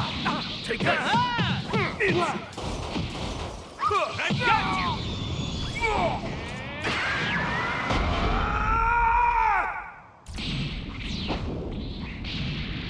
Let the bloodbath commence.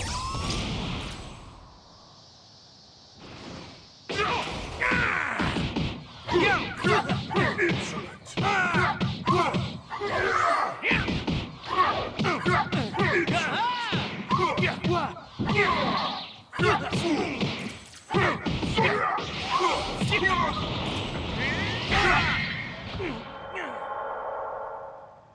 Is that all the so-called Super Saiyan has to offer?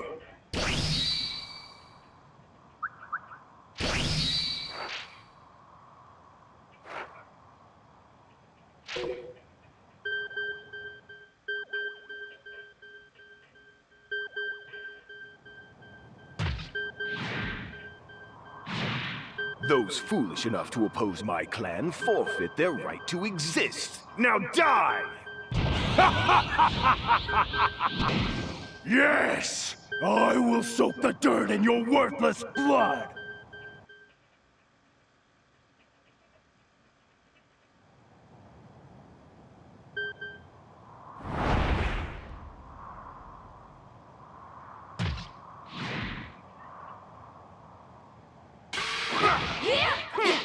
Take this! Got you! Take this! Insolent! Let's go! What? You! Insolent! You've made a mockery. What? Not done yet!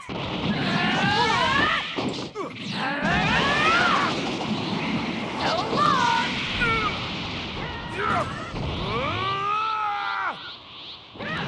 Eat this! How'd you like that? Do better! Fat chance! No escape!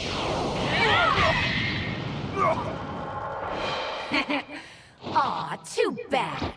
Go and train.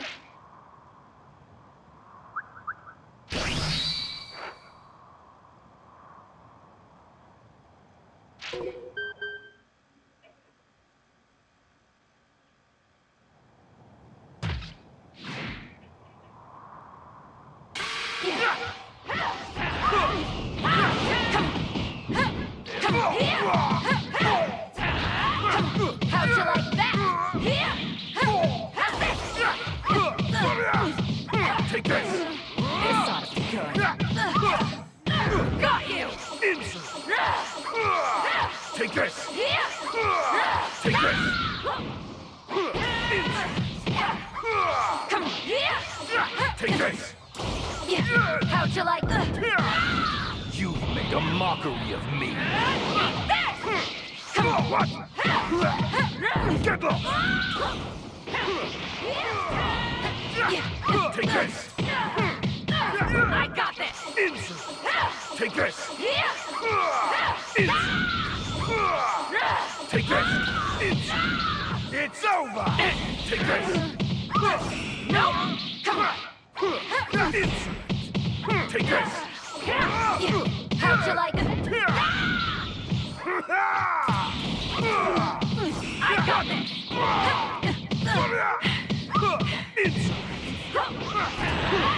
Not done yet!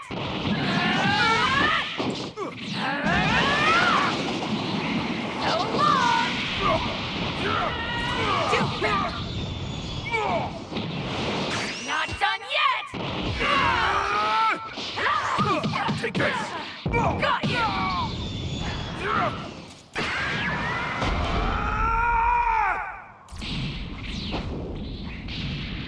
Let the bloodbath commence. Not done yet! Not done yet! Do better! I got it! Not done yet! Let's do this! You handle. You're so weak that killing you is not even worth the trouble.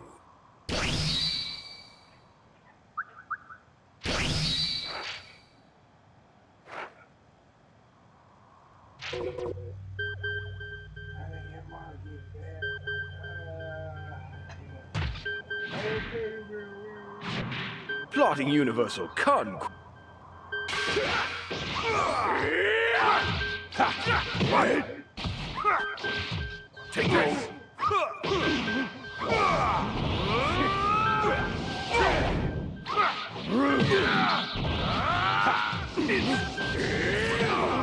Take this!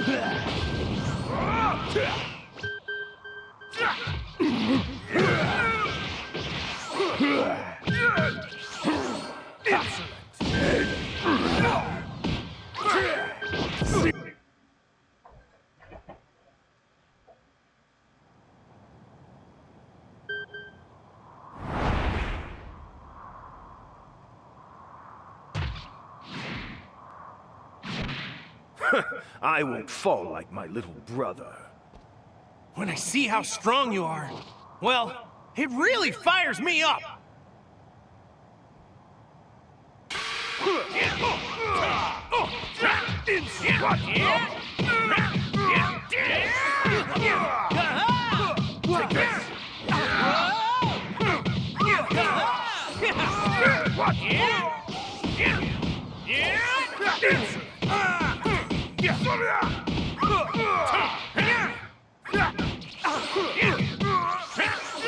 Take this! I'm not done yet. No, it's good hit back.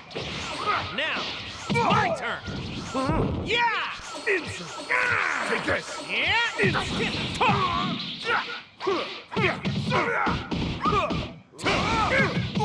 Yo! Here it goes! Take this!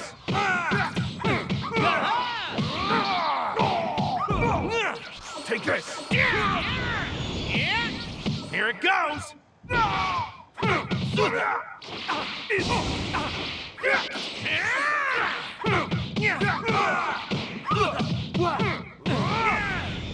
I'm not done yet.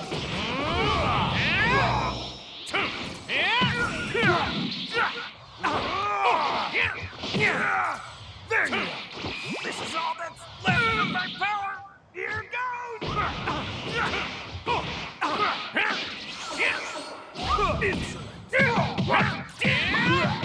Get lost! Yo!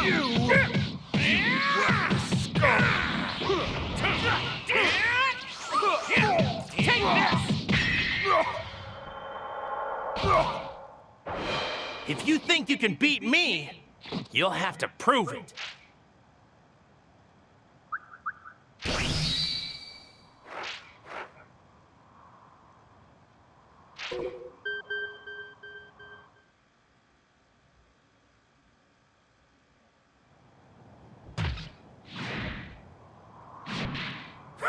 I won't fall like my little brother. When I see how strong you are...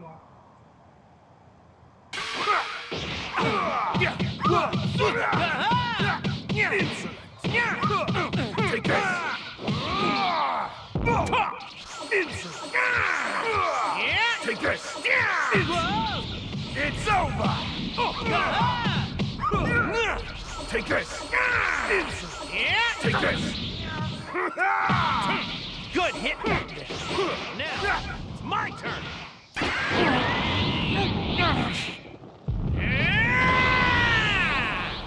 Do you want to see what I'm capable of?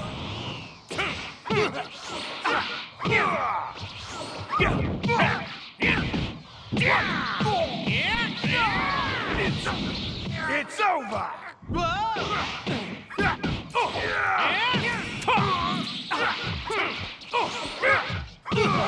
I'm not done yet.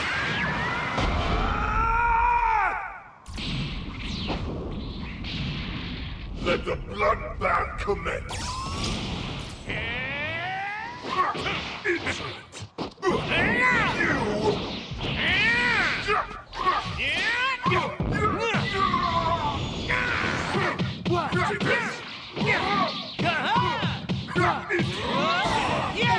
This is all that's left of my power! Get lost. Insolent. Take this. I'm not done yet. Impressive. What? Take this.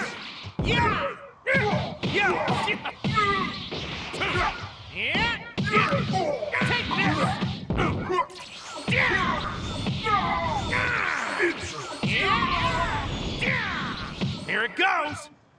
Get lost.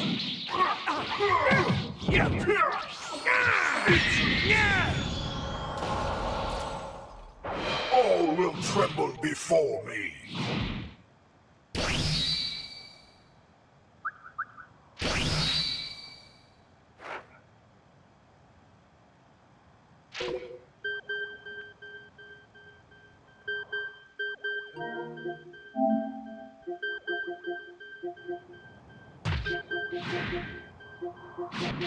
Plotting universal conquest, are we? Yes! I will soak the dirt in your worthless blood!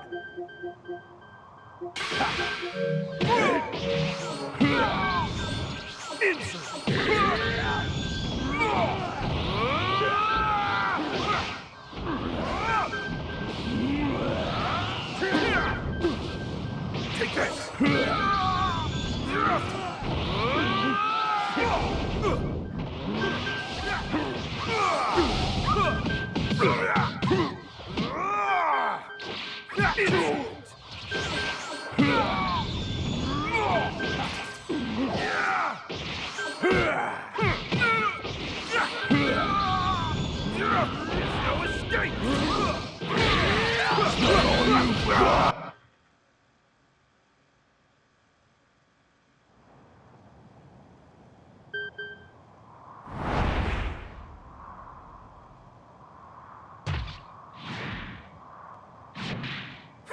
I won't fall like my little brother. When I'm finished with you, maybe you'll understand which of us is superior.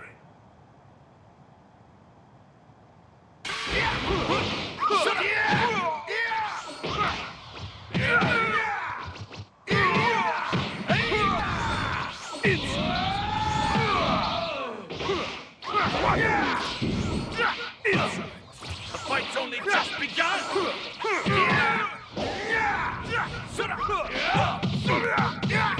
Take this! What? Take this!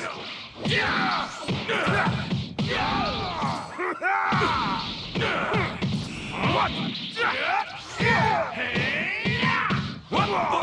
You make a mockery of me. What? All right. What? Sit up. Get lost. Sit up. It's over. It's over. Yeah.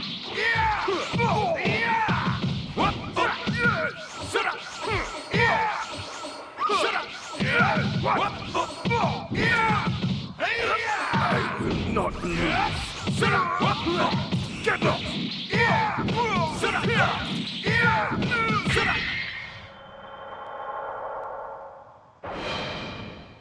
up! That's the best you've got.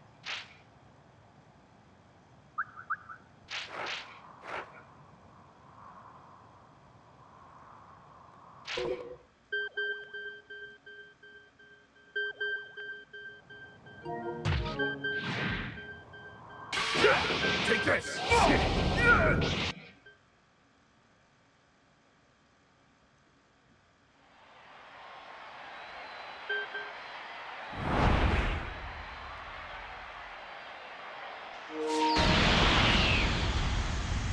Why don't you just give up? You can't beat me.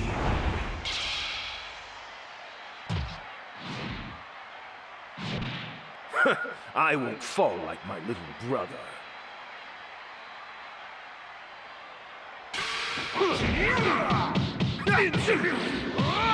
Take this!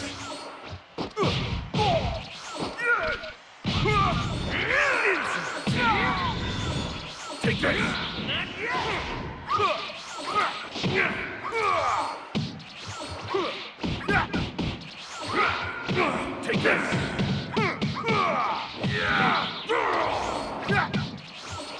Take this! Take this! Instant! Take this!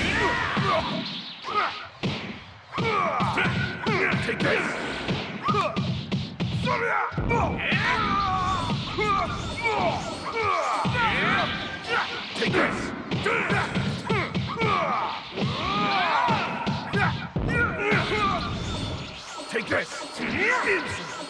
Take this! Take this! Take this!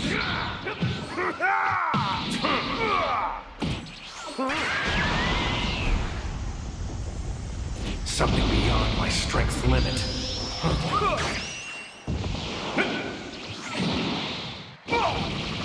It's not the end!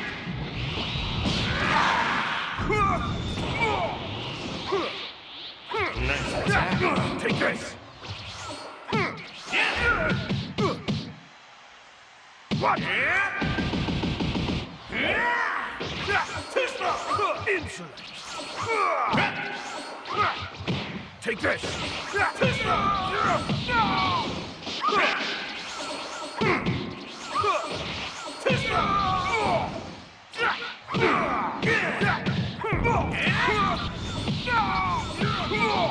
You worthless scum! Take this!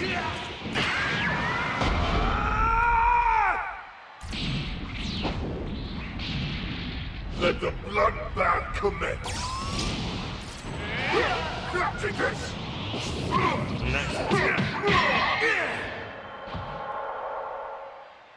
All will tremble before me.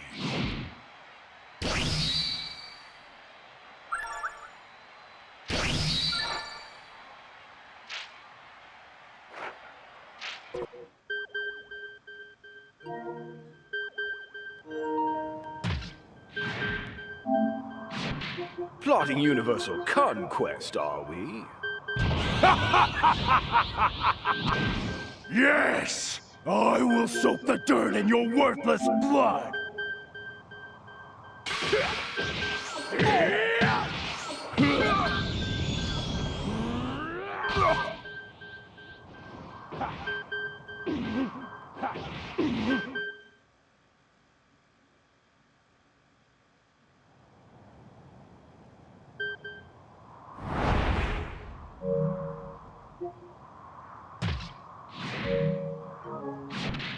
Those... Take this!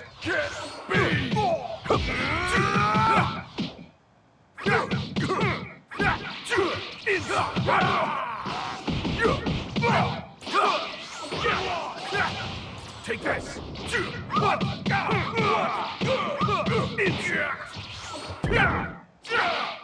What?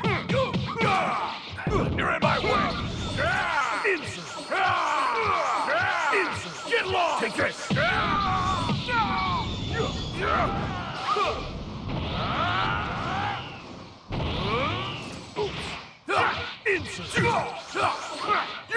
Take this! What? Impressive. What now? Not bad. Take this! You're in my way! What? You! Get lost! I hope you're ready! Take this! Not bad!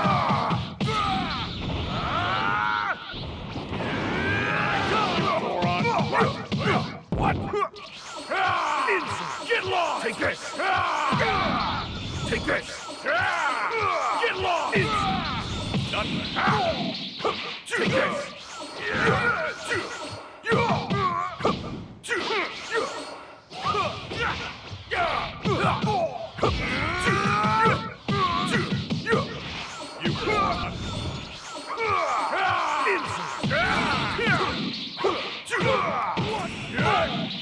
Take this!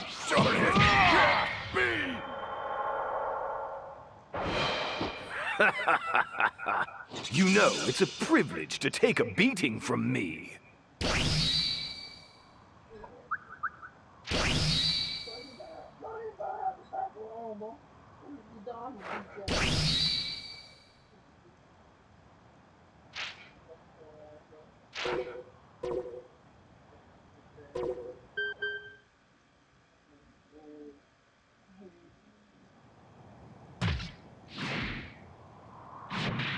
Those foolish and...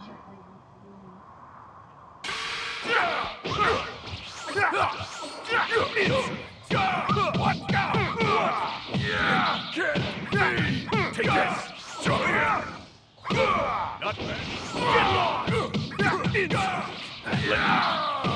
Get lost! What? Take this! Here you go! There I go!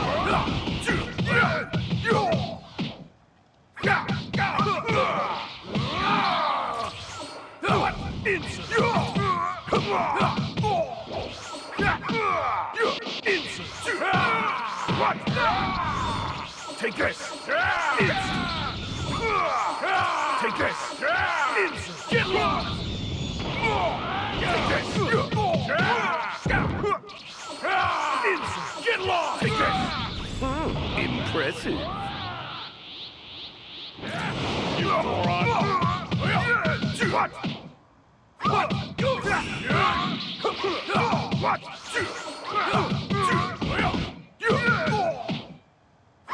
You're in my way! I hope you're ready! Here you go! Darn it.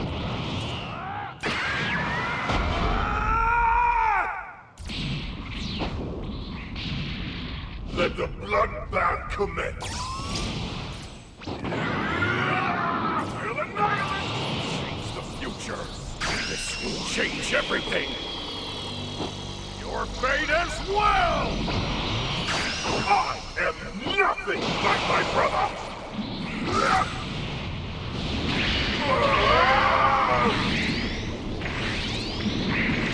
What? I'll vaporize you! Disappear all over the planet!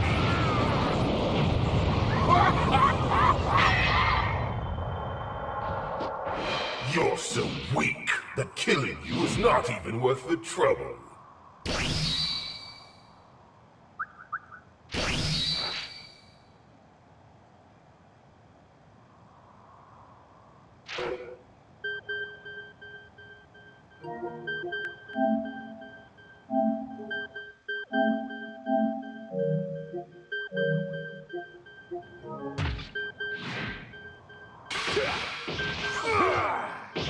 Insolent!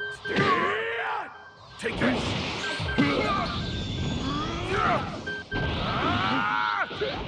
I see you!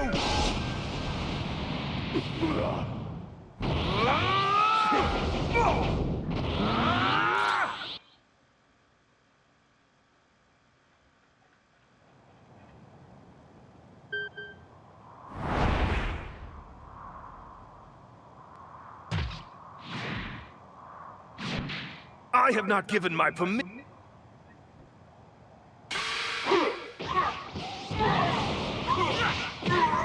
Take this!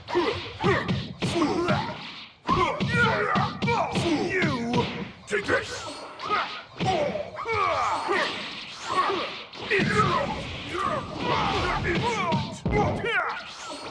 Take this! Take this! It's over! Take this! Impressive! What? Take this!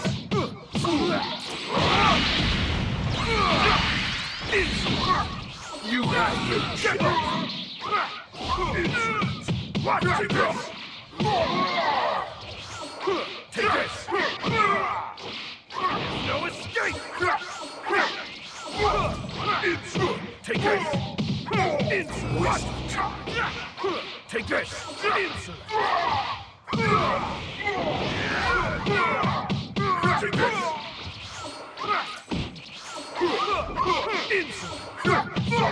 I will get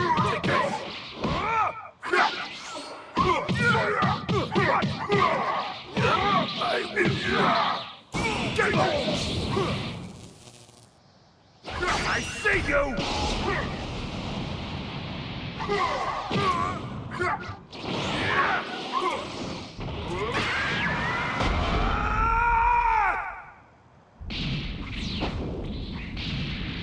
Let the bloodbath commence! No escape!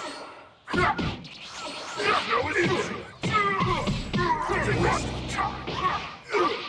will not lose! Get lost! Take this!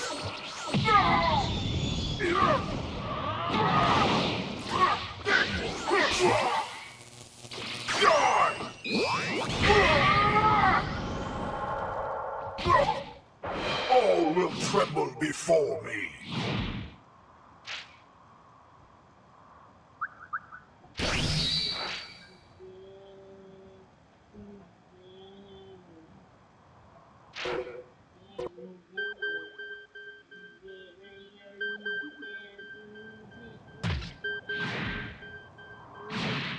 Those foolish enough to oppose my clan forfeit their right to exist. Now...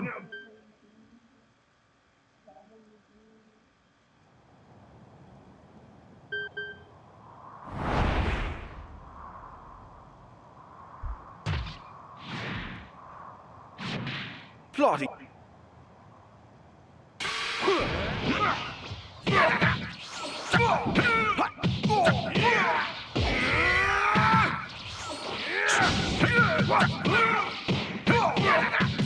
Try this! What? You... Try this! What?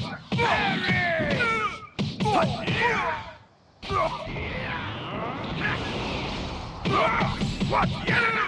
You... I'm not playing around! I see you! Eat this! What's the matter? Is that all?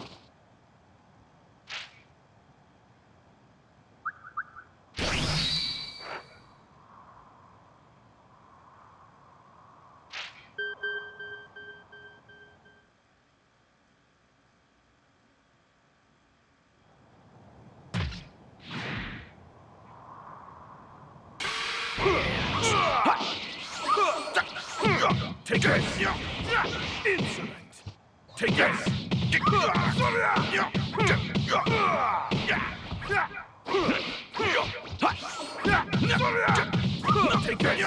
I'm actually losing ground here! Take this! Take this!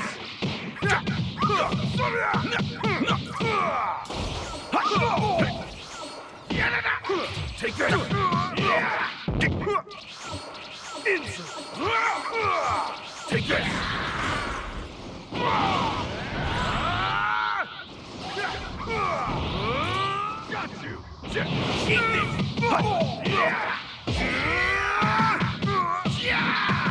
Try this! Get lost!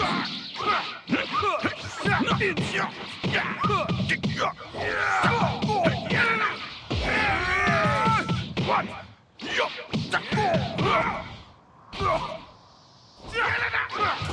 What? Try this! What? You worthless scum!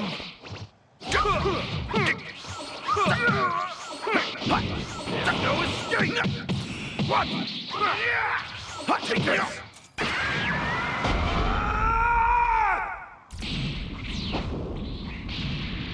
Let the bloodbath commence. I will not lose.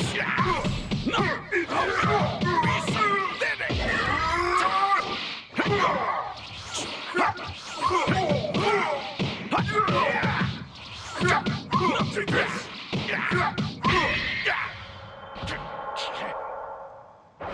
You're so weak that killing you is not even worth the trouble.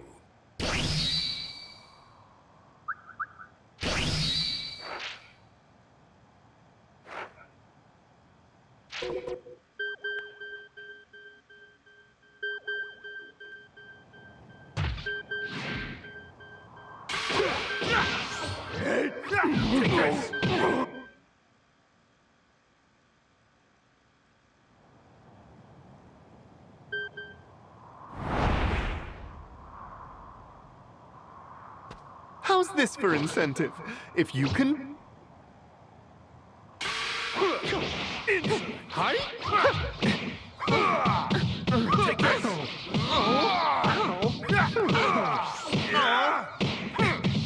Take this! This is a handicap, you see. Take this!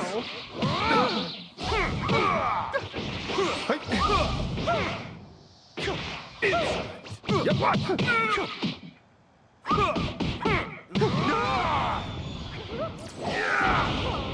Hi? Take this!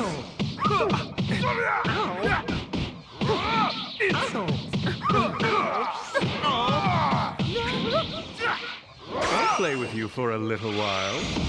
Take that and that. I see you! You've made a mockery of me. Take that! What? I'll play with you for a little while. You! Take that and that.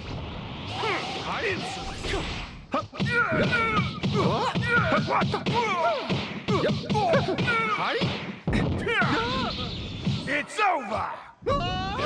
I will not lose. Hi? That's dangerous, you know. Take this! Take this! Stop! Take this! Take this!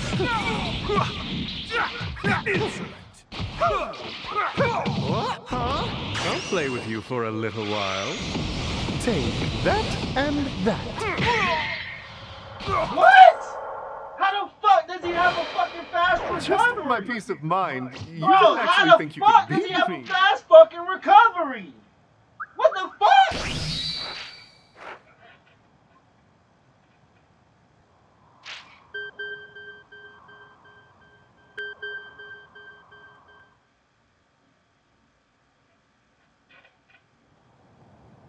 How's this for incentive?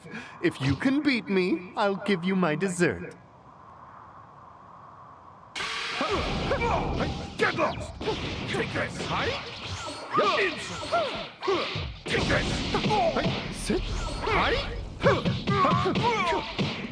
What? You've made a mockery of me. Insult! Take this! Insult! I'll play with you for a little while. It's over! This is a handicap, you see.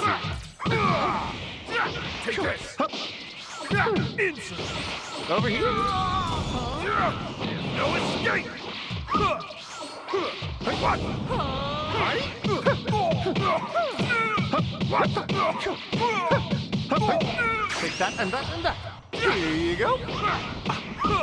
Take this! Take this!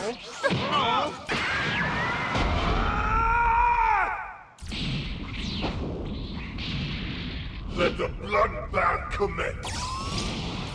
That's dangerous, you know. Take this!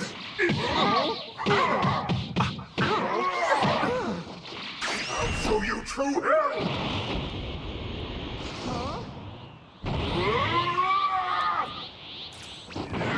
Take that and that and that. Die! Here you go.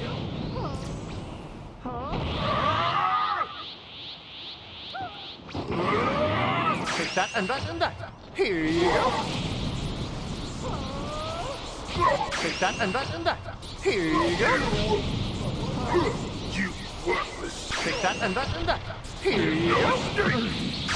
I am nothing like my brother! I'll vaporize you! Disappear along with the planet!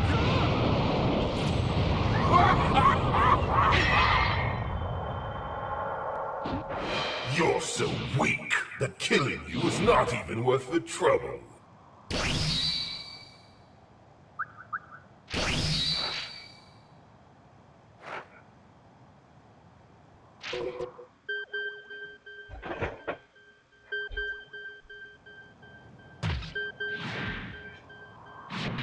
Plotting universal conquest, are we? Yes!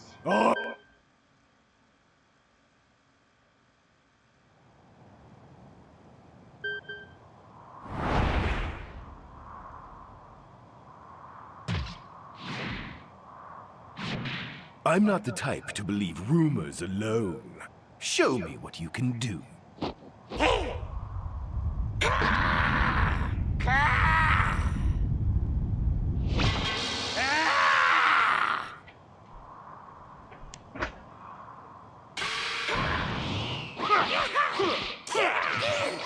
Take this!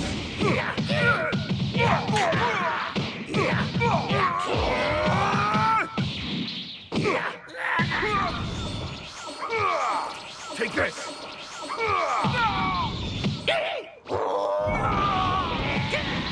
It's over! You've made a mockery of me. Take this! Get lost!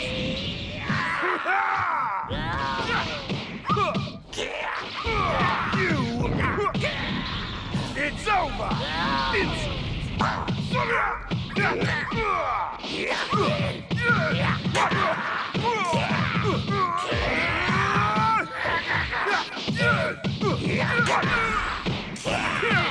You worthless scum! Take this!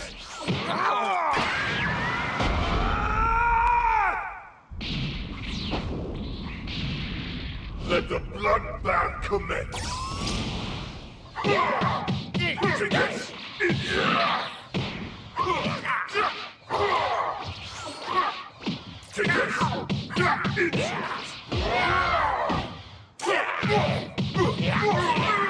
You worthless scum! Get lost!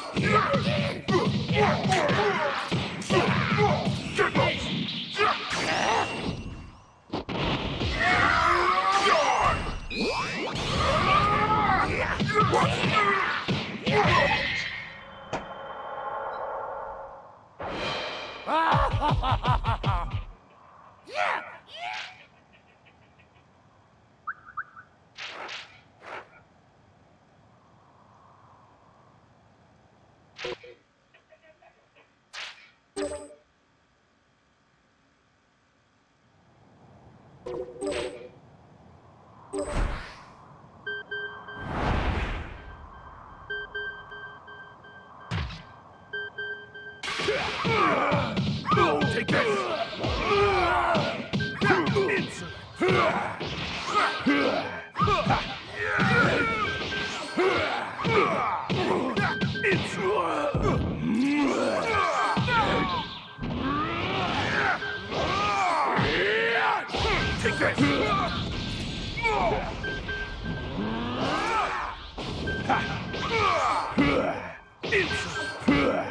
Take this!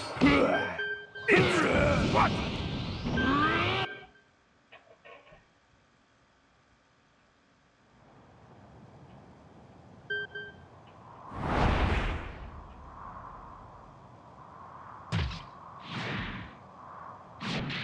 Those foolish enough to oppose my clan forfeit their right to exist. Now die! I will crush everyone!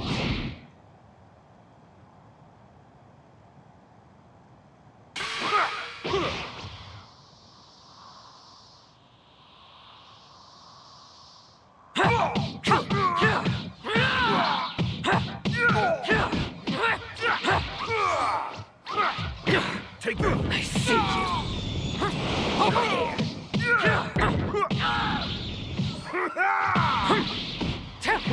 Impressive! Watch!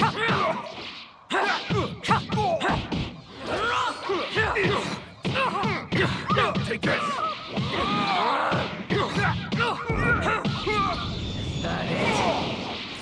this! Take this! Got you! Over here! No escape! Take this!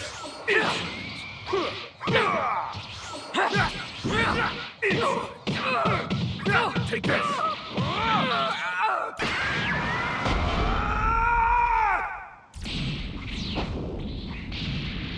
Let the bloodbath commence.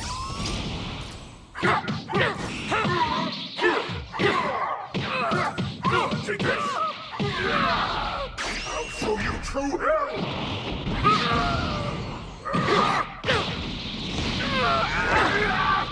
I won't show you any mercy. Not until Kill!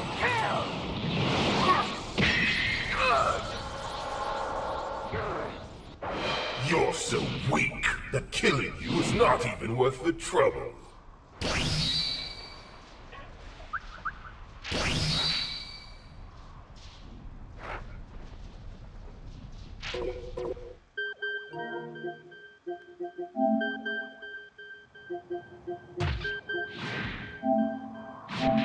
Plotting universal conquest.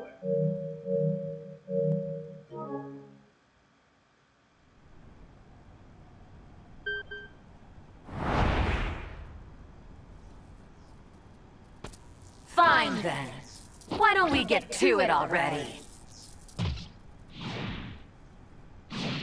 Plotting universal conquest, are we?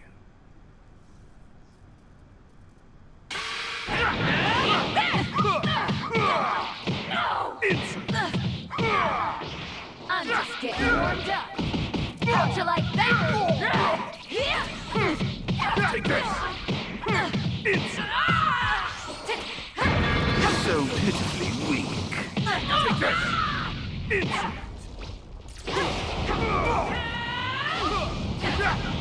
Take this! I got this!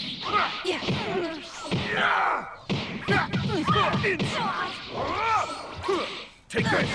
Come on!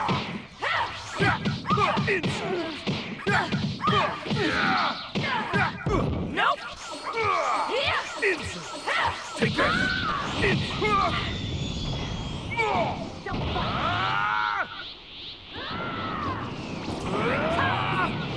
Time for my ultimate attack! You're going down!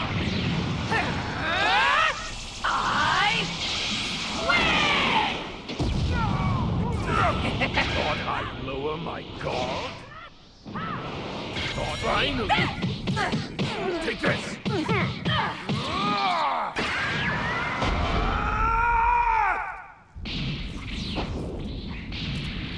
Let the bloodbath commence. I'll show you true hell.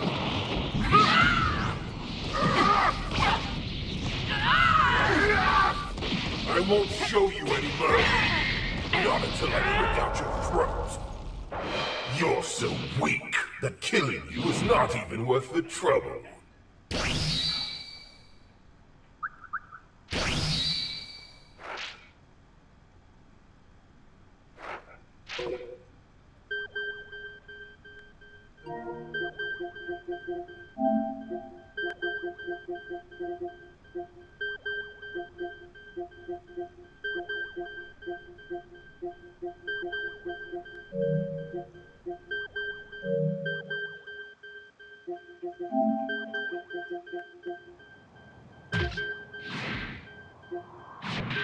Those foolish enough.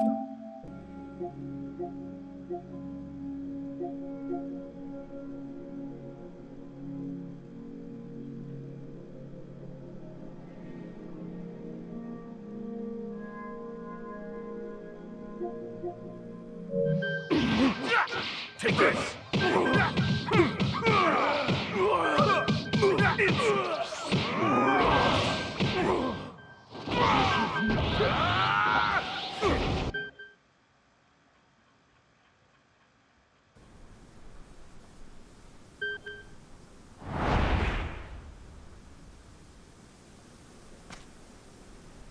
Don't judge a book by its cover, you know?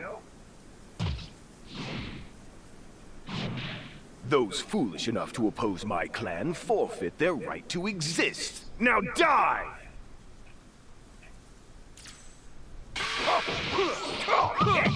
Take this! It's cool! Too slow!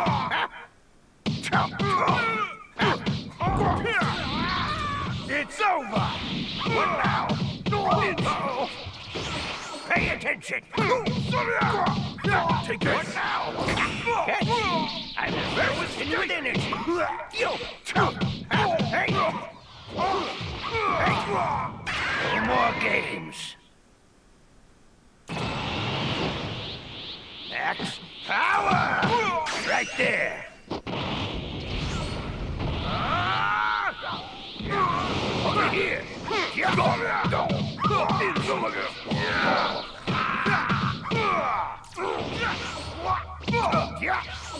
You fell into my trap! I see you! What? You fell into my trap!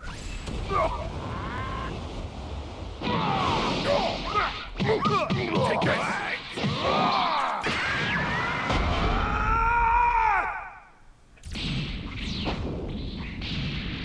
Let the bloodbath commence. Impressive. No way! Insolent. Didn't hurt. Take this. Control your limits and shove up. I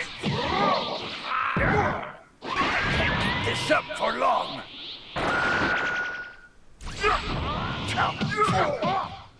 Hey!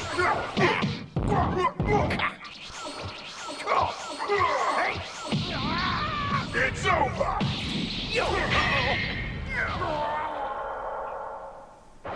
You're so weak that killing you is not even worth the trouble.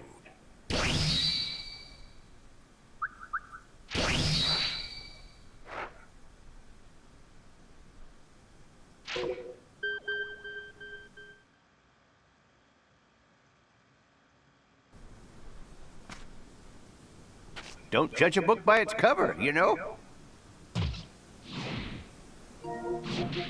Those foolish enough to oppose my clan forfeit their right to exist. Now die!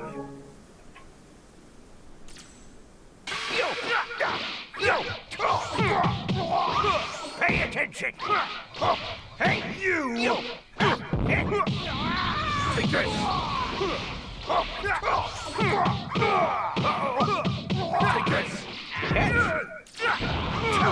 What? Hey! Too slow! What?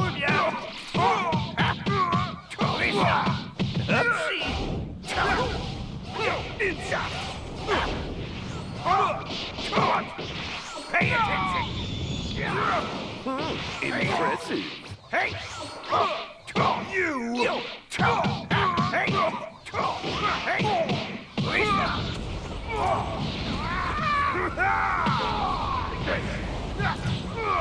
What now? I'm ready. Take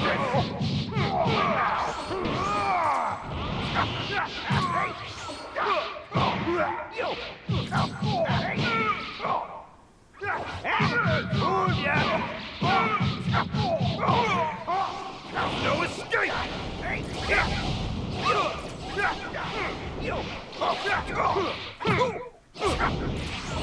Lose track of me! Upsy.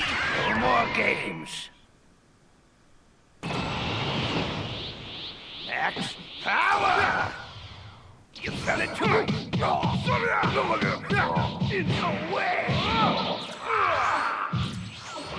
Over here! Take this!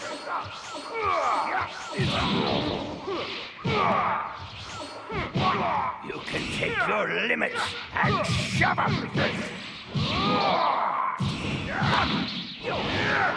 You fell into my trap!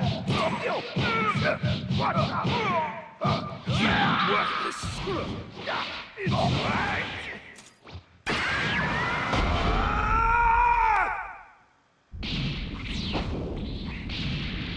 Let the bloodbath commence. You will. I can't keep this up for long.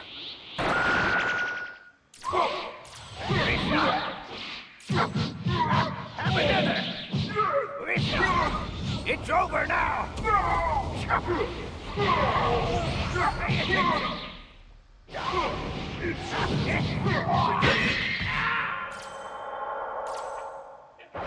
You're so weak that killing you is not even worth the trouble.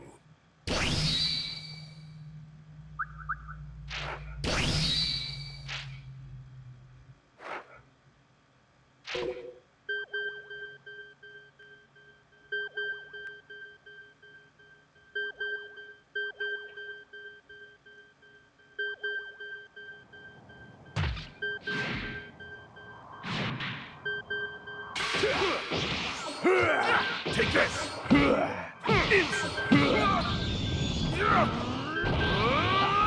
I see you!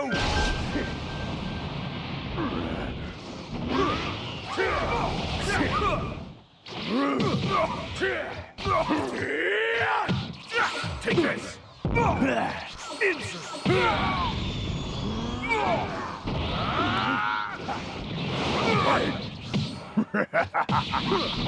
Take this! See ya! Take this!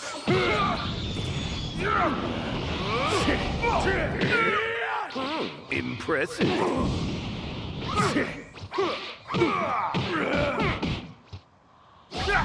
Take this!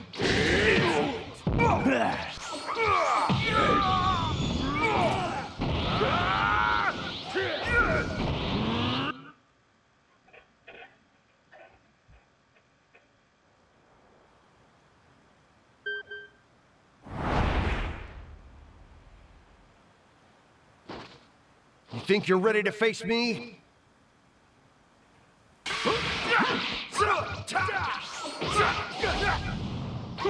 Take this!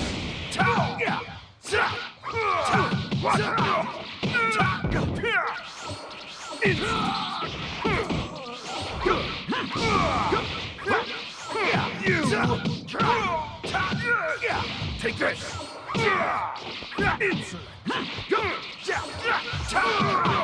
Impressive. Take this! What? Go all out.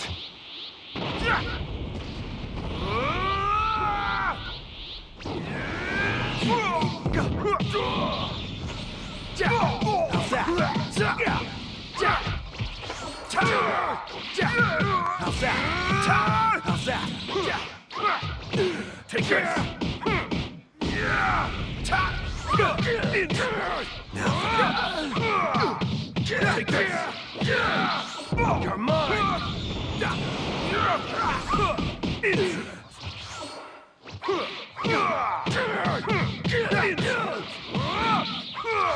Get lost!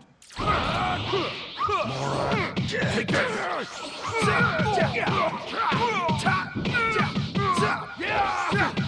Take this!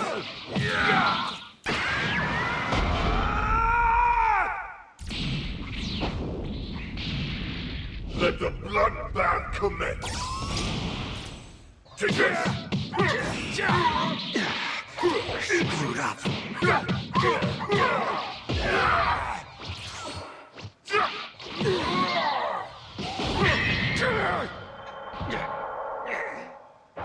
You're so weak that killing you is not even worth the trouble.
He eventually determined that the boy was possessed and attempted to give him an exorcism before it was too late. But sadly, he wasn't able to save the boy in time, and he's been haunted by the guilt of it ever since. Hours later, the two of them are sound asleep when the radio suddenly turns itself on, breaking the silence with its distorted music. Startled awake, Father Burke cautiously goes to investigate, but the radio shuts back off again as soon as it's hit with the beam of his flashlight. Just then, he hears something clatter across the floor, but when he looks into the next room, he finds Irene still asleep in her bed. That's when he spots a small child just as he disappears around the corner, and following him out to the courtyard, he watches as the boy turns to run deeper into the forest. Alright, Meat Shields, it's time to talk about something serious. If you've ever been seriously hurt in an accident, car, work, or jigsaw related, you might not realize the true value of your injury. In fact, you could actually be eligible for millions of dollars in compensation. Now, here's something crucial to understand. Insurance companies often try to take advantage of people in these situations, offering settlements that are far less than what you deserve. I mean, can you believe that? But Morgan & Morgan, yeah, they don't play that game. They fight to get you the money you're rightfully owed if you become their client. I mean, just in the past couple of months, they've secured incredible verdicts for clients in life-altering car crash cases. $12 million in Florida, which was 34 times the highest insurance offer, and $26 million in Philadelphia, a staggering 40 times their initial offer. And the best part? You don't pay a single penny in attorney's fees unless they win your case. That's right, the fee is absolutely free unless you win. Look, all law firms are not created equal. Morgan & Morgan is America's largest injury law firm for a reason. With over 1,000 attorneys across all 50 states, they've built a reputation on winning like a lot. Fighting big insurance companies can take a big law firm, and they are ready to take on companies of any size to protect your rights. It only takes a few minutes to find out if you even have a case, so don't overthink it. If you've been in an accident or suffered any injury, taking action now is the smartest thing you can do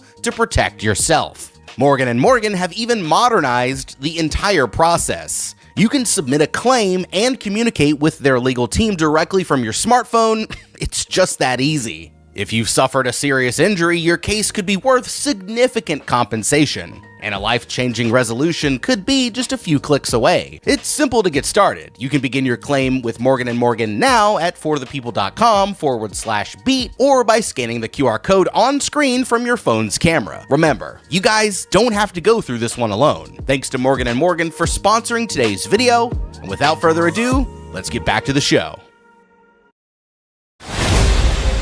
I'm looking for some positive energy. This place is amazing. You forgot your underpants!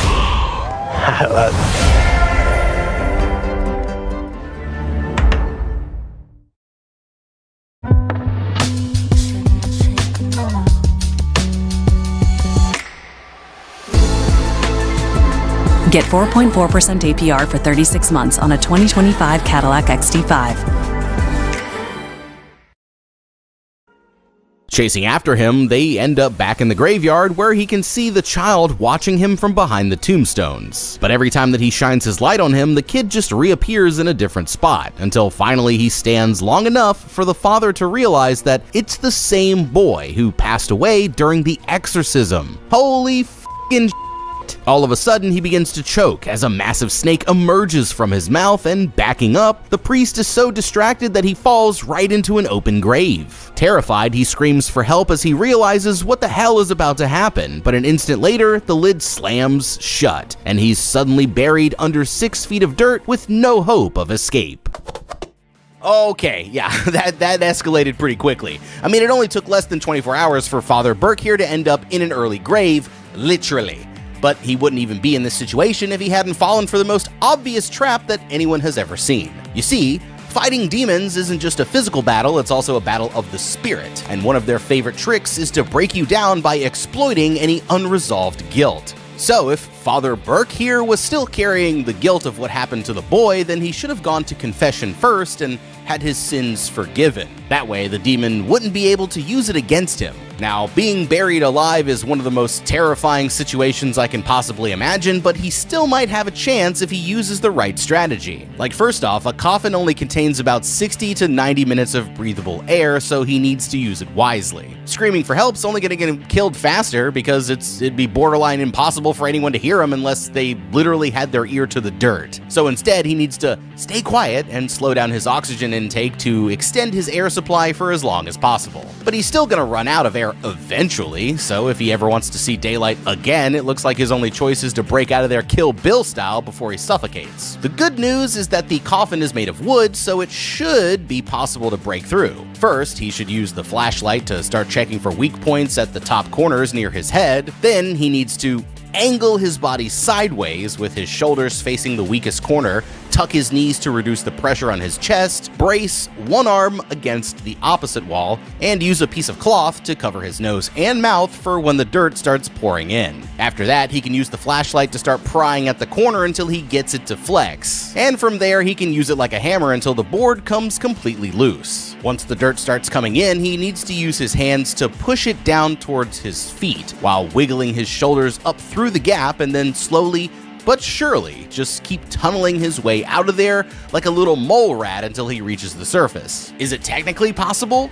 Maybe, but could anybody actually pull it off? I highly doubt it. So unless somebody comes to save the day, it looks like our boy Father Burke here is pretty much screwed, but lucky for him, that's exactly what's about to happen. Meanwhile, Irene is still asleep in her room when an unexplainable feeling wakes her up, and grabbing a lantern, she begins searching through the convent with no idea that the demon is watching her every move. The feeling guides her back to the old chapel, where she finds a group of nuns in black robes praying before the altar. As she watches, an enormous shadow rises up and glides across the wall, circling around her until it reaches the mirror, and suddenly, the demon reaches out to grab her shoulder, shattering the mirror as the crucifix crashes to the floor. Running back to the courtyard, she happens to hear Father Burke desperately ringing the grave bell, but when she follows the noise into the cemetery, the demon starts ringing the bell in the yard, making it impossible for her to figure out where the sound is coming from. There's only one thing that she can do, and focusing all of her attention on channeling her powers, she's able to give herself a vision of exactly what grave he's in. Rushing over to it, she starts digging up the grave as fast as she can, but inside, the father keeps hearing strange noises coming up from the darkness all around him, until suddenly, the demonic nun appears right next to him and starts grabbing onto his face. Just when it looks like he's done for, Irene finally manages to get through, causing the spirit to disappear. Looking back into the grave, they realize that it's full of ancient-looking books, and Father Burke decides that the answers that they're looking for might be hidden somewhere inside. When they get back back to the Abbey, they notice that the steps have even more fresh blood on them than before, but at this point, that's the least of their concerns. Going to the gate, he announces that they've come to see the other nuns, but Father Burke is not permitted to go any further, and giving her the mysterious key, he sends Irene in to investigate while he digs a little deeper into the old books that they found. At first, the place seems completely abandoned, but that's when she notices someone watching her from the shadows. Following her, she finds a nun praying inside of an empty chapel, but when she tries to speak to her, the woman refuses to respond. Before she can interrupt, another nun reaches out to stop her, explaining that someone has to keep praying at all times to keep the evil contained. The woman introduces herself as Sister Juana, telling Irene that she'll explain the whole story, but the truth is even worse than she could have possibly imagined. Meanwhile, back in town, Frenchie stops at the tavern for a hard-earned drink, where he learns that another one of the locals recently passed away. The owner blames it on the evil coming from the Abbey, and says that the two miracle hunters will probably end up dead next, but seeing a double-barreled shotgun hanging above the bar, Frenchie decides that it's time to take matters into his own hands. As he's poring over the books, Father Burke makes a shocking discovery. It seems like the incidents at the Abbey are somehow related to an ancient demon known as Valak the Defiler, only just when he notices this, the gate slowly closes to shut him out, leaving Sister Irene trapped inside. Alright, so now we all agree that it's a demon. Got it. Well, better late than never, I guess, but just like always, this entire problem could have been avoided if they just left when they had the chance. Like, I know we came here looking for evidence of paranormal activity, but was being buried alive by a snake-vomiting ghost boy not enough for you? Forget sticking around until sunrise, I would have been halfway back to the Vatican by now. You worked hard to cross that finish line. Now it's time to celebrate those memories. At Michaels, we help you preserve your keepsakes with custom framing that brings your victory to life. Because every achievement deserves to be beautifully remembered. Michaels, frame your victory.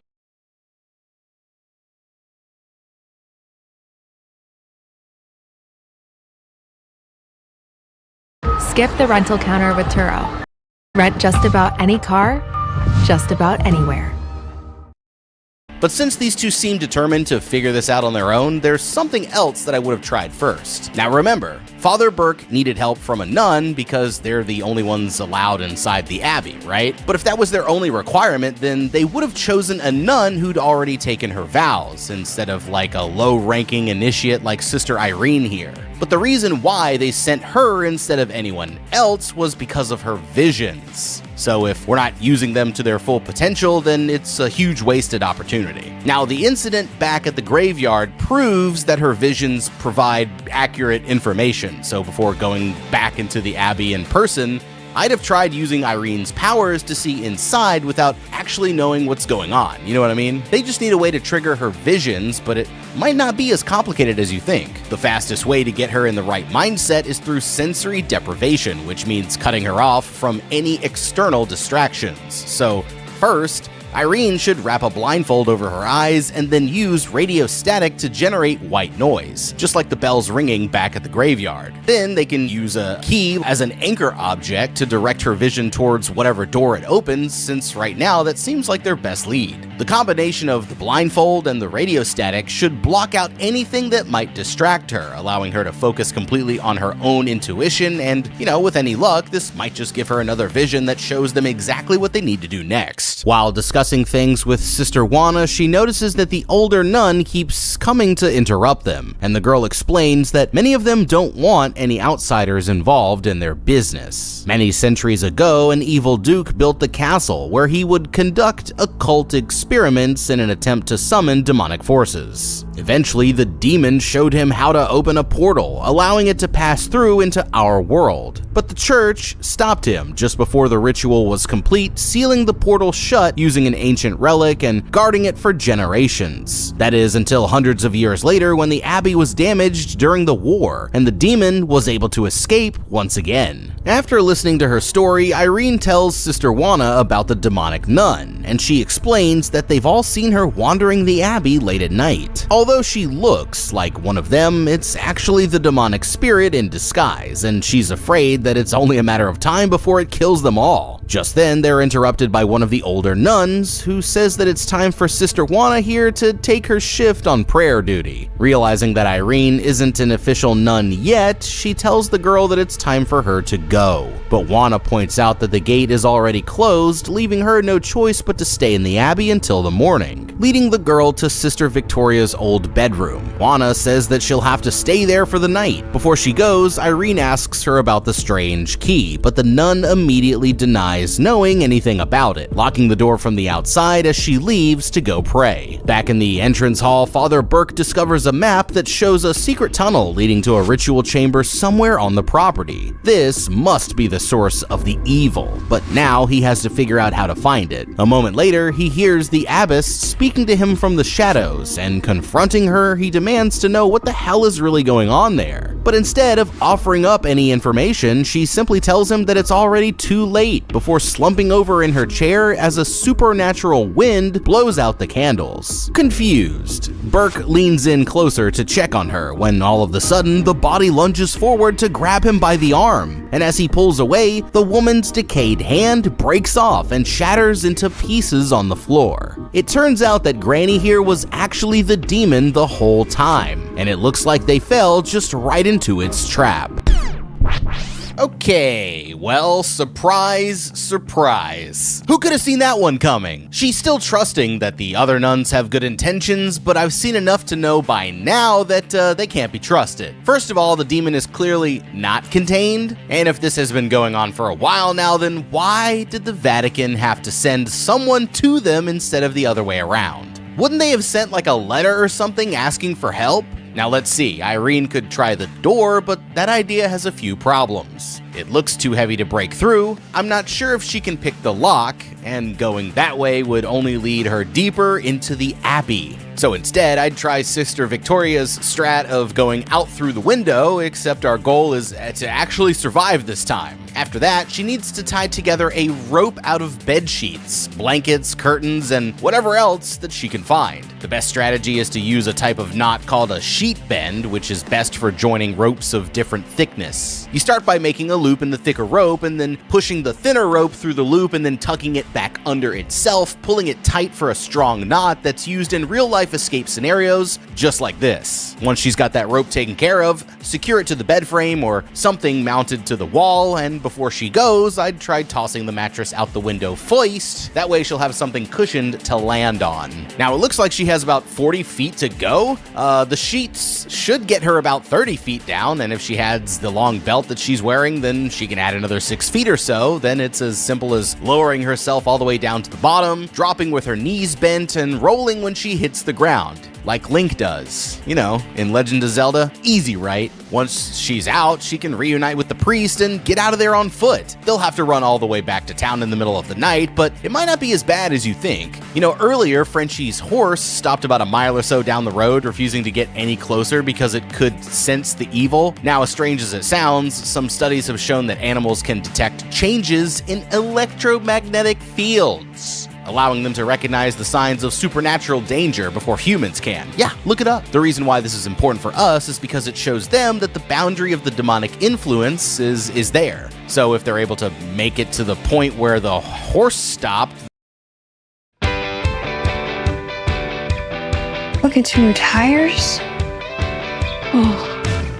You have more important things to do than become a tire expert. Chevy certified service technicians are factory trained to fit your vehicle with the tires specifically developed for it. And with our tire price match guarantee, you always get the best fit for the best deal. Forget anything? The to-do list is endless, but your energy isn't. Let us do the work.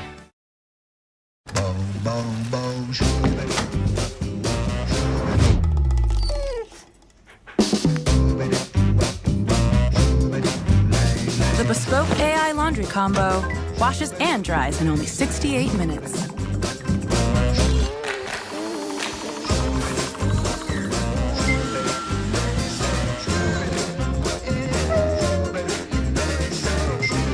Even smarter with smart things and Galaxy AI. then making it back to town should be a piece of cake. Sometime late in the middle of the night, Irene wakes up to see a shadowy figure kneeling in the corner of her room. Approaching her, she notices that the woman is clutching a rosary in her hand, but as she leans over to pick up one of the beads, a vision of Sister Victoria appears right behind her, repeating the final moments that led up to her death. Just then, there's a series of loud bangs at the door as it slowly swings open on its own, and a distant voice whispers to her from somewhere in the darkness, quietly begging Irene for help. Nervous, she follows it until she reaches a crumbling chamber, leading her to the terrifying hallway where Sister Jessica met her demise. The heavy wooden door slowly creaks open on its own, and that's when she finds herself face to face with the demonic nun. Terrified, she tries to run away as it starts pulling her closer with its supernatural powers. I mean, the girl holds on for as long as she can, but just when she finally loses her grip, she's able to grab the key at the last second, and the door slams shut behind her. For a minute, it looks like she actually got away, until suddenly the demon reaches straight through the door. Panicking, she runs back down the hallway with the enormous shadow chasing after her. But at the last moment, Sister Juana pulls her to safety, telling Irene to get dressed and meet the others in the chapel. When she gets there, she finds one of the nuns already praying in front of the altar, but this time something is different. Lying on the floor next to her is a dead body covered with a white sheet, and pulling back the covering, she's horrified to discover that it's none other than her friend Sister Juana. Meanwhile, Father Burke has to run out of the chamber as the entire place starts crumbling all around him. But if he's going to save Sister Irene, then he'll have to find another way in. Back in the chapel, Irene covers up the woman's body again, just as the entire squad of nuns comes marching through the door. Getting into formation, they order the girl to get down and start praying with them, warning her to not lose focus no matter what type of crazy shit happens next. Following their instructions, she starts praying as hard as she can, but it isn't long before a powerful force blasts through the chamber as Irene is left completely untouched, and there's nothing that she can do but keep praying in hopes that it works. As for Father Burke, he makes his way over to the ice house where there's a delivery door that he can use to sneak back inside. Just as he's about to enter, he notices one of the grave bells dragging along the floor, and it disappears into a pool of frozen water on the other side of the shed. All of a sudden, a hand crashes through the ice as the possessed body of Sister Victoria emerges from inside. But just when it looks like he can't get away, Frenchie shows up at the last minute and chops the zombie's head clean off with an axe, saving the father's life just in time.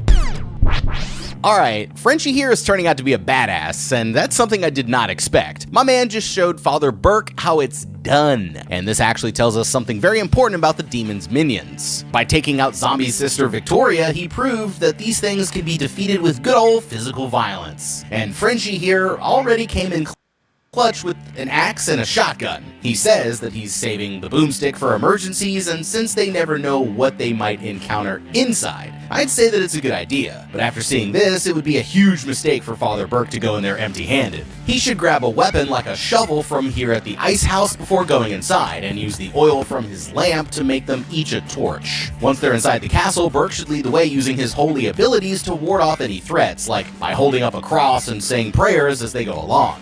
When that doesn't work, Frenchie can back him up with his weapons, and they can work together to reach Sister Irene like before it's too late. Now, Frenchie's already going above and beyond by just coming back to help, but if there's one mistake that he made, it was forgetting to bring any extra meat shields from back in town. Yeah, I know you were thinking it. You were thinking it too. Back in the tavern, he overheard that the demonic influence is starting to affect the local community, causing their crops to die and even leading to a few deaths. Well, if it's only a matter of time before they're dead anyway, then why not form an angry mob and storm the castle the old-fashioned way? I mean, it shouldn't be that hard to round up a couple farmers with some pitchforks and torches, so before leaving town, it would have been smart to ask for some backup. That way, he and Father Burke wouldn't have to do all the fighting. Once they get to Sister Irene, they could try using her visions to find the relic and seal the gate, but I still think it's safer to get the hell out of there if they had the chance. Back inside, the demon starts slicing Irene's back, leaving behind painful wounds in an attempt to break her concentration. Just then, she hears hears several knocks at the door as Father Burke and Frenchie finally manage to find her. When she turns around, she realizes that the other nuns never even existed, and they were nothing but more demonic visions this whole time. Suddenly, the body springs up and plunges a sharpened cross straight into Father Burke's leg. Holding her down, Frenchie pins the zombie to the floor, while Irene grabs a cross from the father's bag, and holding it against the woman's head, he attempts to force the evil spirit out of her body. After a moment, the cross begins to glow red hot as the woman's body suddenly goes up in flames. Frenchie puts her down with a blast from his shotgun, saving them all at the last second. Her friends are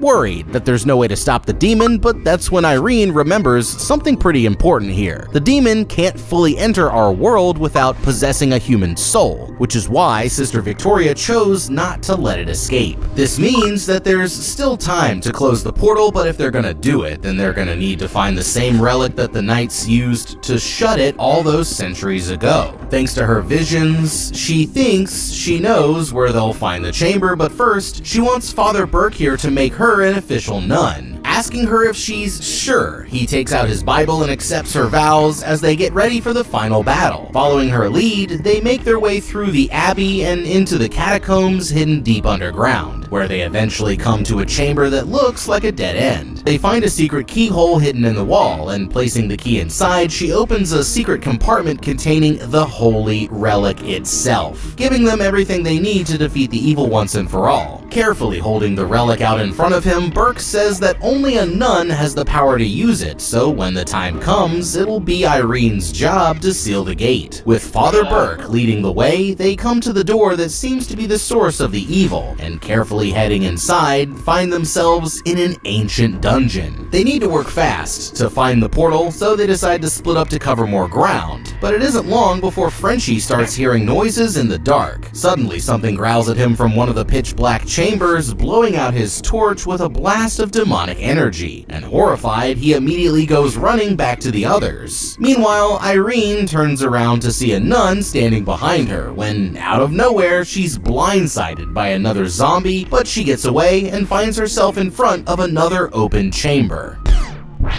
Alright, this might actually be one of the worst plans that I've ever seen, and it was all going great until they decided to split up. Like, Sister Irene here was literally the most important part of their plan, so what were they gonna do if she got nunned before they found the portal? Instead of splitting up, they obviously should have stayed as a group with Father Burke and Frenchie to watch her back. Then they could have used the relic to trigger another one of Irene's visions and let her intuition lead them straight to the chamber. That's not the only way they could have used this relic to their advantage. Think about it this way, right? Since even a small drop of the blood was powerful enough to seal the portal for centuries, it's logical to think that they could use it as a weapon or even a shield against the demon itself. Now that Sister Irene has officially been made a nun and can unlock the relic's true power, I would have taken a few drops of the blood and used them to enhance their weapons with even more demon-slaying potential. Then their axes and shovels would be just as effective against the demon as its army of zombified nuns. Yeah.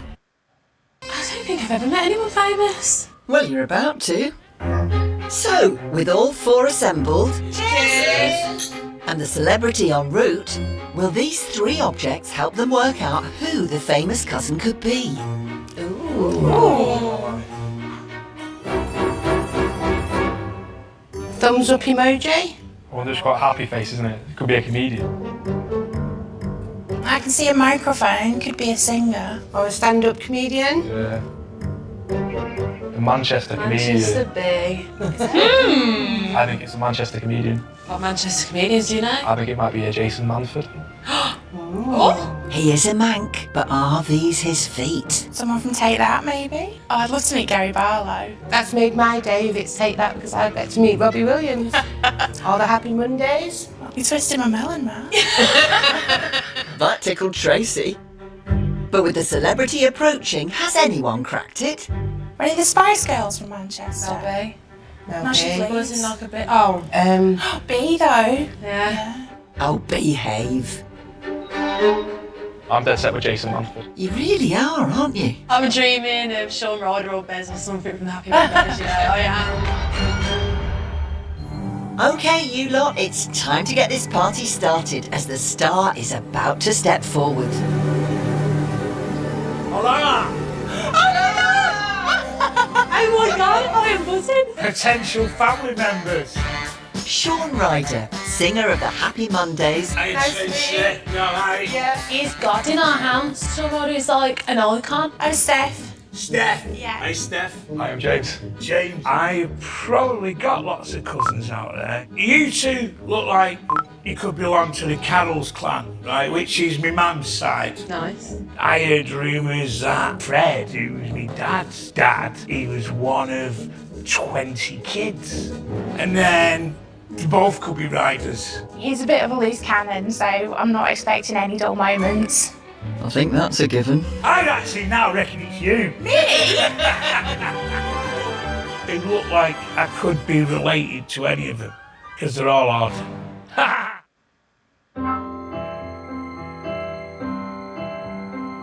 Working in law enforcement and in juvenile detention centers, I got to see the back end of it, like how kids are getting here, but I wanted to see the front end in a sense. How can I take what I've done in over 20 plus years and show students the reality of life? Maybe I could go into the schools, go into the classroom to see what can I do to help these students. I just kept gravitating, like I needed to be someplace where I could continue to work with kids. I spoke to a few friends of mine who were admins and leaders in their schools, and they told me, with the background that you have in law enforcement, why you go be a paraprofessional? Being in education as a para for nearly 2 years, I wanted to do more. I just didn't want to just be a paraprofessional in a classroom. My friend told me about GCU. I was recovering from a rotator cuff surgery, and I was like, let me type GCU. I filled out a form, and I remember Peggy calling me, and she was just like running everything down about GCU to me, and her enthusiasm, it just gave me comfort in knowing that this woman on the other end of this receiver, she hasn't seen me, she only hears my voice. She wasn't treating me like another statistic. She wasn't treating me like another number. She was treating me with care, compassion. And if GCU was giving that to every single person that's on a phone, that's what makes GCU GCU. We all feel like when we get to a certain age in life, we can't do it. And here I am, 44 years old, and I didn't think that I could literally go back to school after finishing undergraduate. I had to trust God and trust the process. God does not make mistakes. I do believe GCU prepared me enough for this next step in my career. With the classes that GCU offered, I found myself taking things from classes that I was in and inputting it into my own classroom as a special education 7th to 8th grade teacher.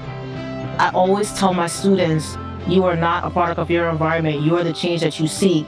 I grew up in an urban environment. I heard the cars screeching down the roads, the fights happening. I heard all of that, but I did not let what happened in my community deter me to not get an education, deter me not to move forward. I pushed beyond all of that, and I came back to my community, and now I'm pushing you. You're sitting before me in these seats to learn from me, so now I'm pushing you because you're going to be the game changer. I would say to anyone who's looking to further their career with GCU, take a leap of faith and just trust the process. GCU was able to give me all the help and support I needed to graduate and reach my professional goals. If you're busy in your life, you can't be inside a classroom, GCU has a lot of online classes that you can take to get the degree that you need. They can help you. When I went to GCU and I was on that campus, I felt different, like this was real for me, because I've been home in Jersey typing away, submitting papers, and then to get on a plane and come to Arizona and actually stand on the concrete pavement, the reality kind of sunk in for me. I was like, God, this is more than I ever imagined. When you believe in God, He truly takes you above the mountain, down the valley, through the trenches. He was with me through it all, stepping from one career into the next. That purpose that I was looking for, GCU literally brought it front and center. There's 120 students that's looking to me to help them find their own purpose. GCU definitely set up the blueprint for that. They push you to bring the best out of you, thus and hence pushing you to find the purpose of yourself. And 4 years from now, are you still going to be sitting there, or will you be someplace else making things happen. I'm Keisha. I earned my Master's of Education degree online from Grand Canyon University.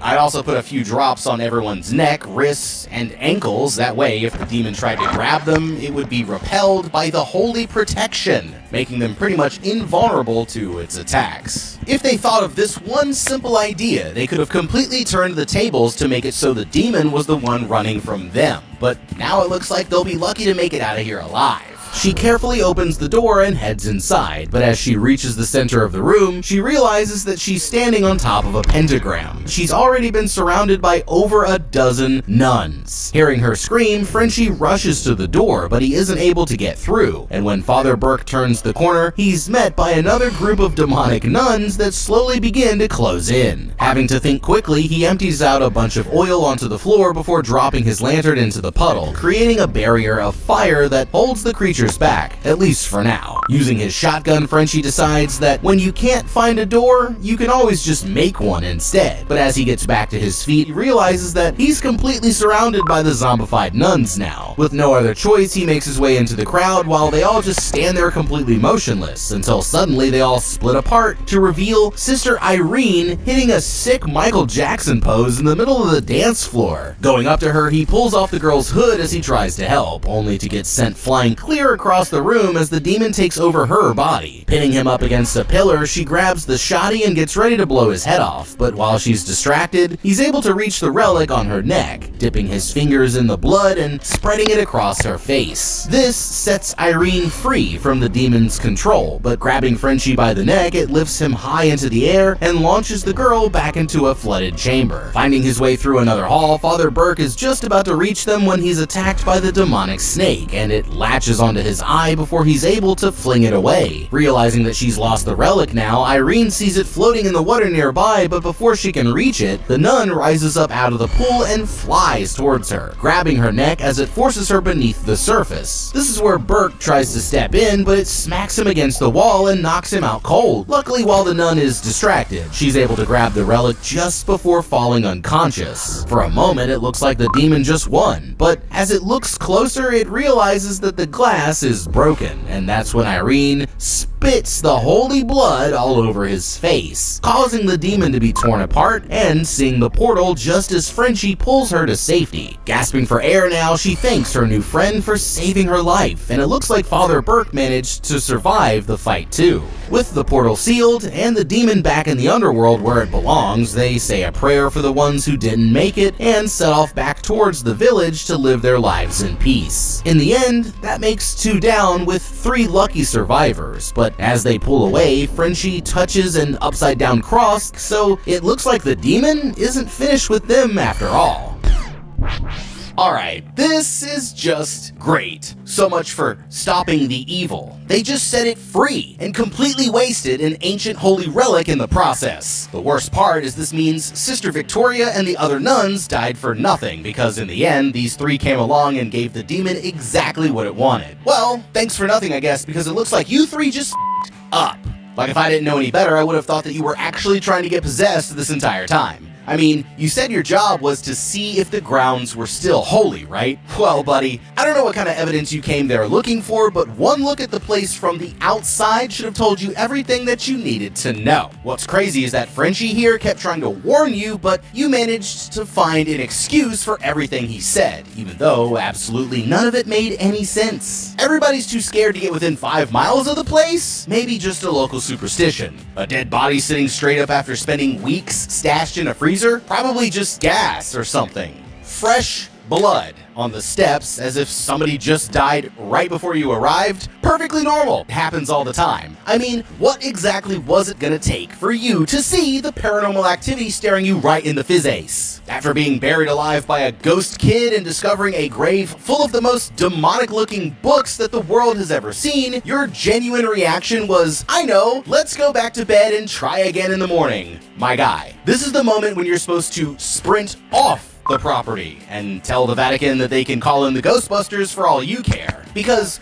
whatever they're paying you, it's not enough to deal with some shit like this. Now, even though you kept falling for every trick in the book, somehow you actually managed to get the job done. But that's the problem. You thought that it was over just because you closed the portal. But you forgot the most important piece of the puzzle, homie. Ever since the beginning, the demon's goal was to inhabit a human's body so it could finally escape. So you'd think before leaving the property, it would have been smart to do one quick check, just to make sure that nobody had gotten possessed while you were all split up. But no. And now Frenchie is about to smuggle this demon right back into town without anyone knowing. It's pretty sad that you did all that just to release the demon into the world anyway. And now that there's nothing anyone can do to stop it, I think it's safe to say that you three just f***ed up.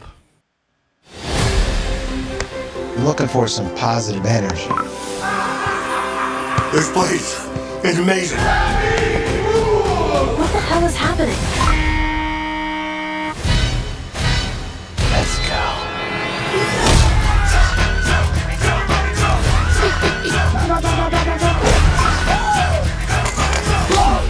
Oscar.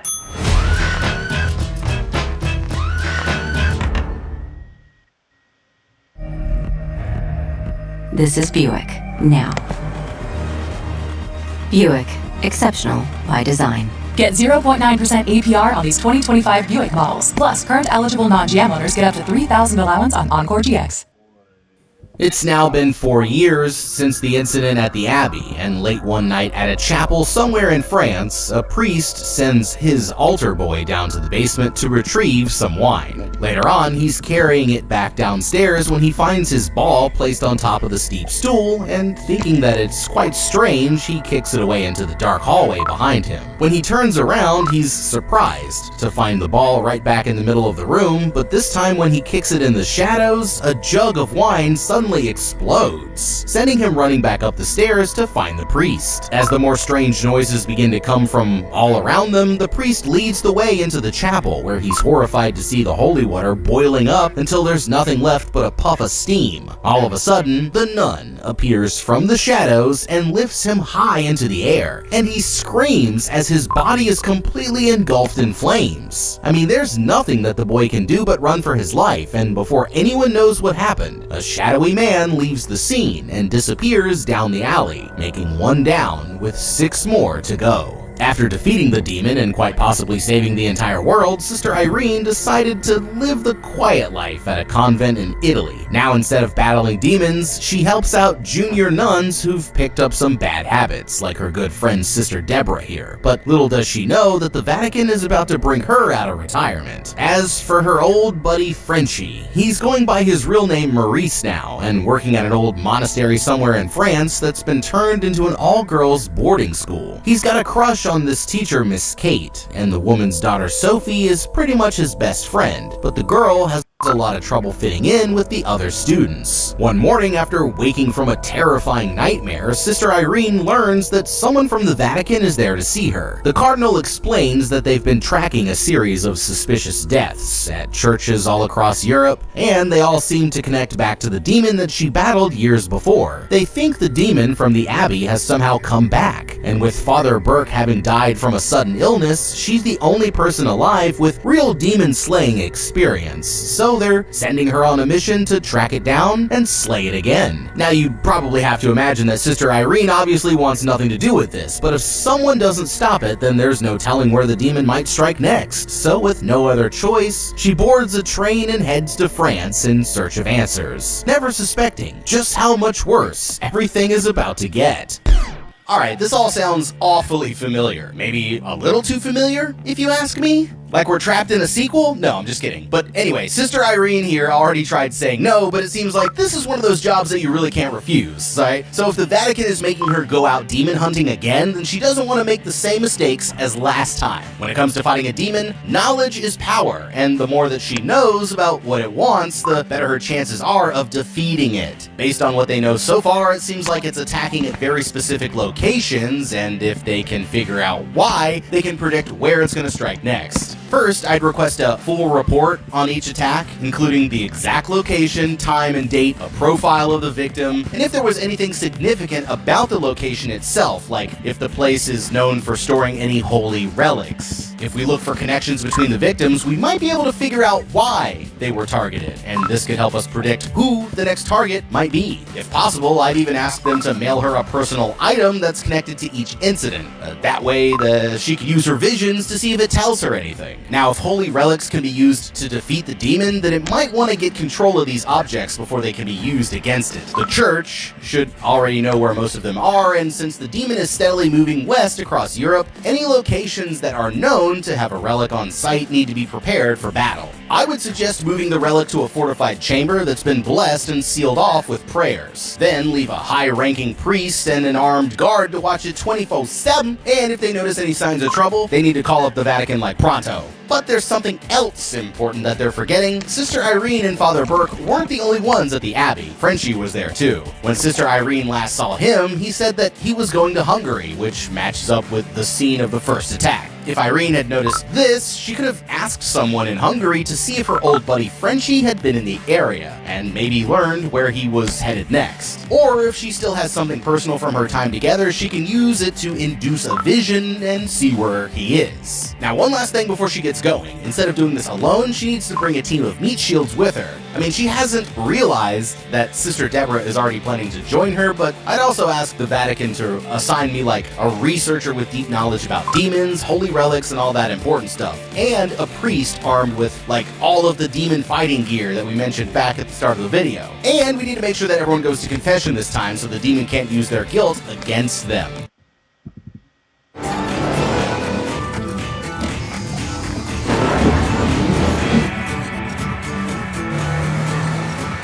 Happy Monday. Where will you go in the V6-powered Nissan Frontier?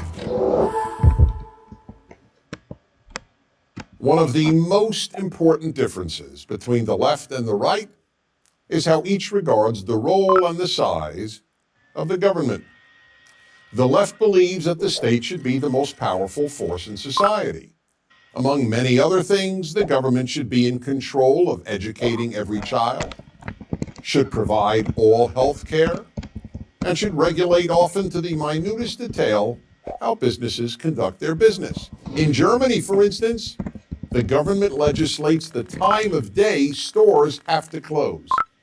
In short, there should ideally be no power that competes with government. Not parents. And finally, Irene needs to be ready to defend herself as effectively as possible. She's obviously going to carry her rosary, a crucifix, a Bible, and some holy water, but why not ask the cathedral here if he has any ancient relics that he can spare? If they have a few extra holy hand grenades lying around, that could be a big help, and trust me, Irene here, yeah, she gonna need all the help she can get. As the train winds through the countryside, Sister Deborah unexpectedly shows up at Irene's compartment, explaining that she thought her friend might need some backup. Worried, Irene warns her that this demon is no jokeskis, but her friend insists on sticking by her side even though it's obvious that her mentor disapproves. Meanwhile, back at the school, Sophie here gets caught by her bully Celeste and the girl's two minions. The girl apologizes for giving her a hard time, and since there's still a few minutes before they need to get back to class, she invites Sophie here to go have some fun, but the poor kid has no idea that she's walking straight into a trap. Following them to the school's forbidden chapel, she finds the girls gathered in front of an old stained glass window. They say that they want to play a game called Defy the Devil, and Sophie's turn is about to start. Telling her to stand right in front of the window, they explain that the devil looks back at you when the sunlight shines through it in just the right way, and sure enough, the goat's eye begins to glow red as the girls leave the room, warning Sophie here not to look away whatever she does. Obviously terrified, the girl stands there staring back at the window until the eye fully stops glowing, but just then she begins to hear something moving in the darkness right behind her. As she runs back to the door, the other girls pull it shut from the outside, and a huge statue almost falls over right on top of her. But Frenchie here finally comes to save the day, scaring away the other girls and letting her out just in time. After a long trip, the sisters arrive at the chapel where the priest was burned alive, and when she looks at the picture of his body, Irene begins to have a vision of ashes falling falling down from the sky. Suddenly, the doors creak open behind her as a shadowy figure enters the chapel and holds out his hand to show her a rosary necklace. But the vision disappears when Sister Deborah snaps her out of it. Speaking to the nun, they learn about the altar boy who witnessed the entire thing, and she says that they can usually find him playing football somewhere around town. The only other person who was there at the time was a handyman who fled the city the next day, and that's when Sister Irene learns that the suspect is none other than her old friend, Frenchie. Filling Sister Deborah in on the backstory, Irene realizes that Frenchie must have become possessed during their fight with the demon, and now they'll have to stop him before he strikes again.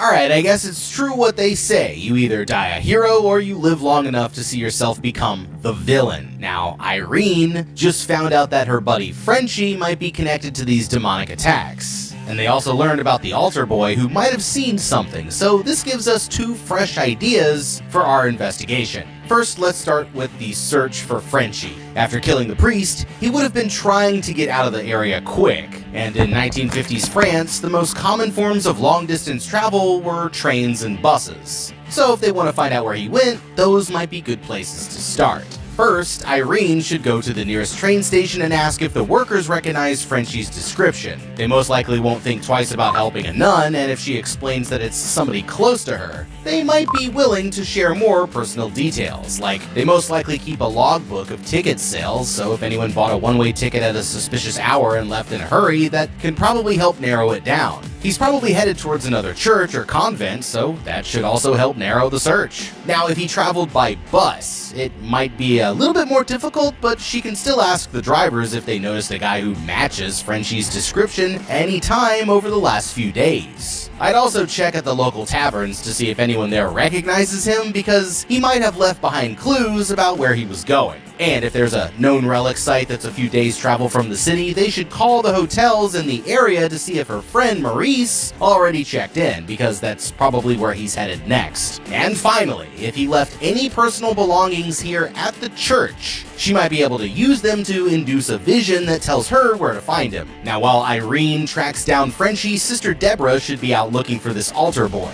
Irene could try using her vision to find him, but if that doesn't work, Deborah has to get out of there and find him the old-fashioned way. The nun mentioned that he plays football around town, and they probably start right after school, so if Deborah goes to the local school right when he's getting out, she might spot the kid and his friends as they're heading out to play. Otherwise, the best places to check would be in the town square and the open fields or parks where kids might be hanging out. If she sees any groups of kids, then she could just go up and ask them if the boy is around, and Sister Deborah here is still young and cool enough that they'll probably trust her. But with that being said, he's probably still traumatized from this whole experience, so they'll have to be careful with how they approach him. Before asking him anything about the demon, Deborah should bring him something like a new soccer ball as a way to earn his trust. Then he'll be more likely to tell her everything that he knows. Once they find out anything, they should call the Vatican like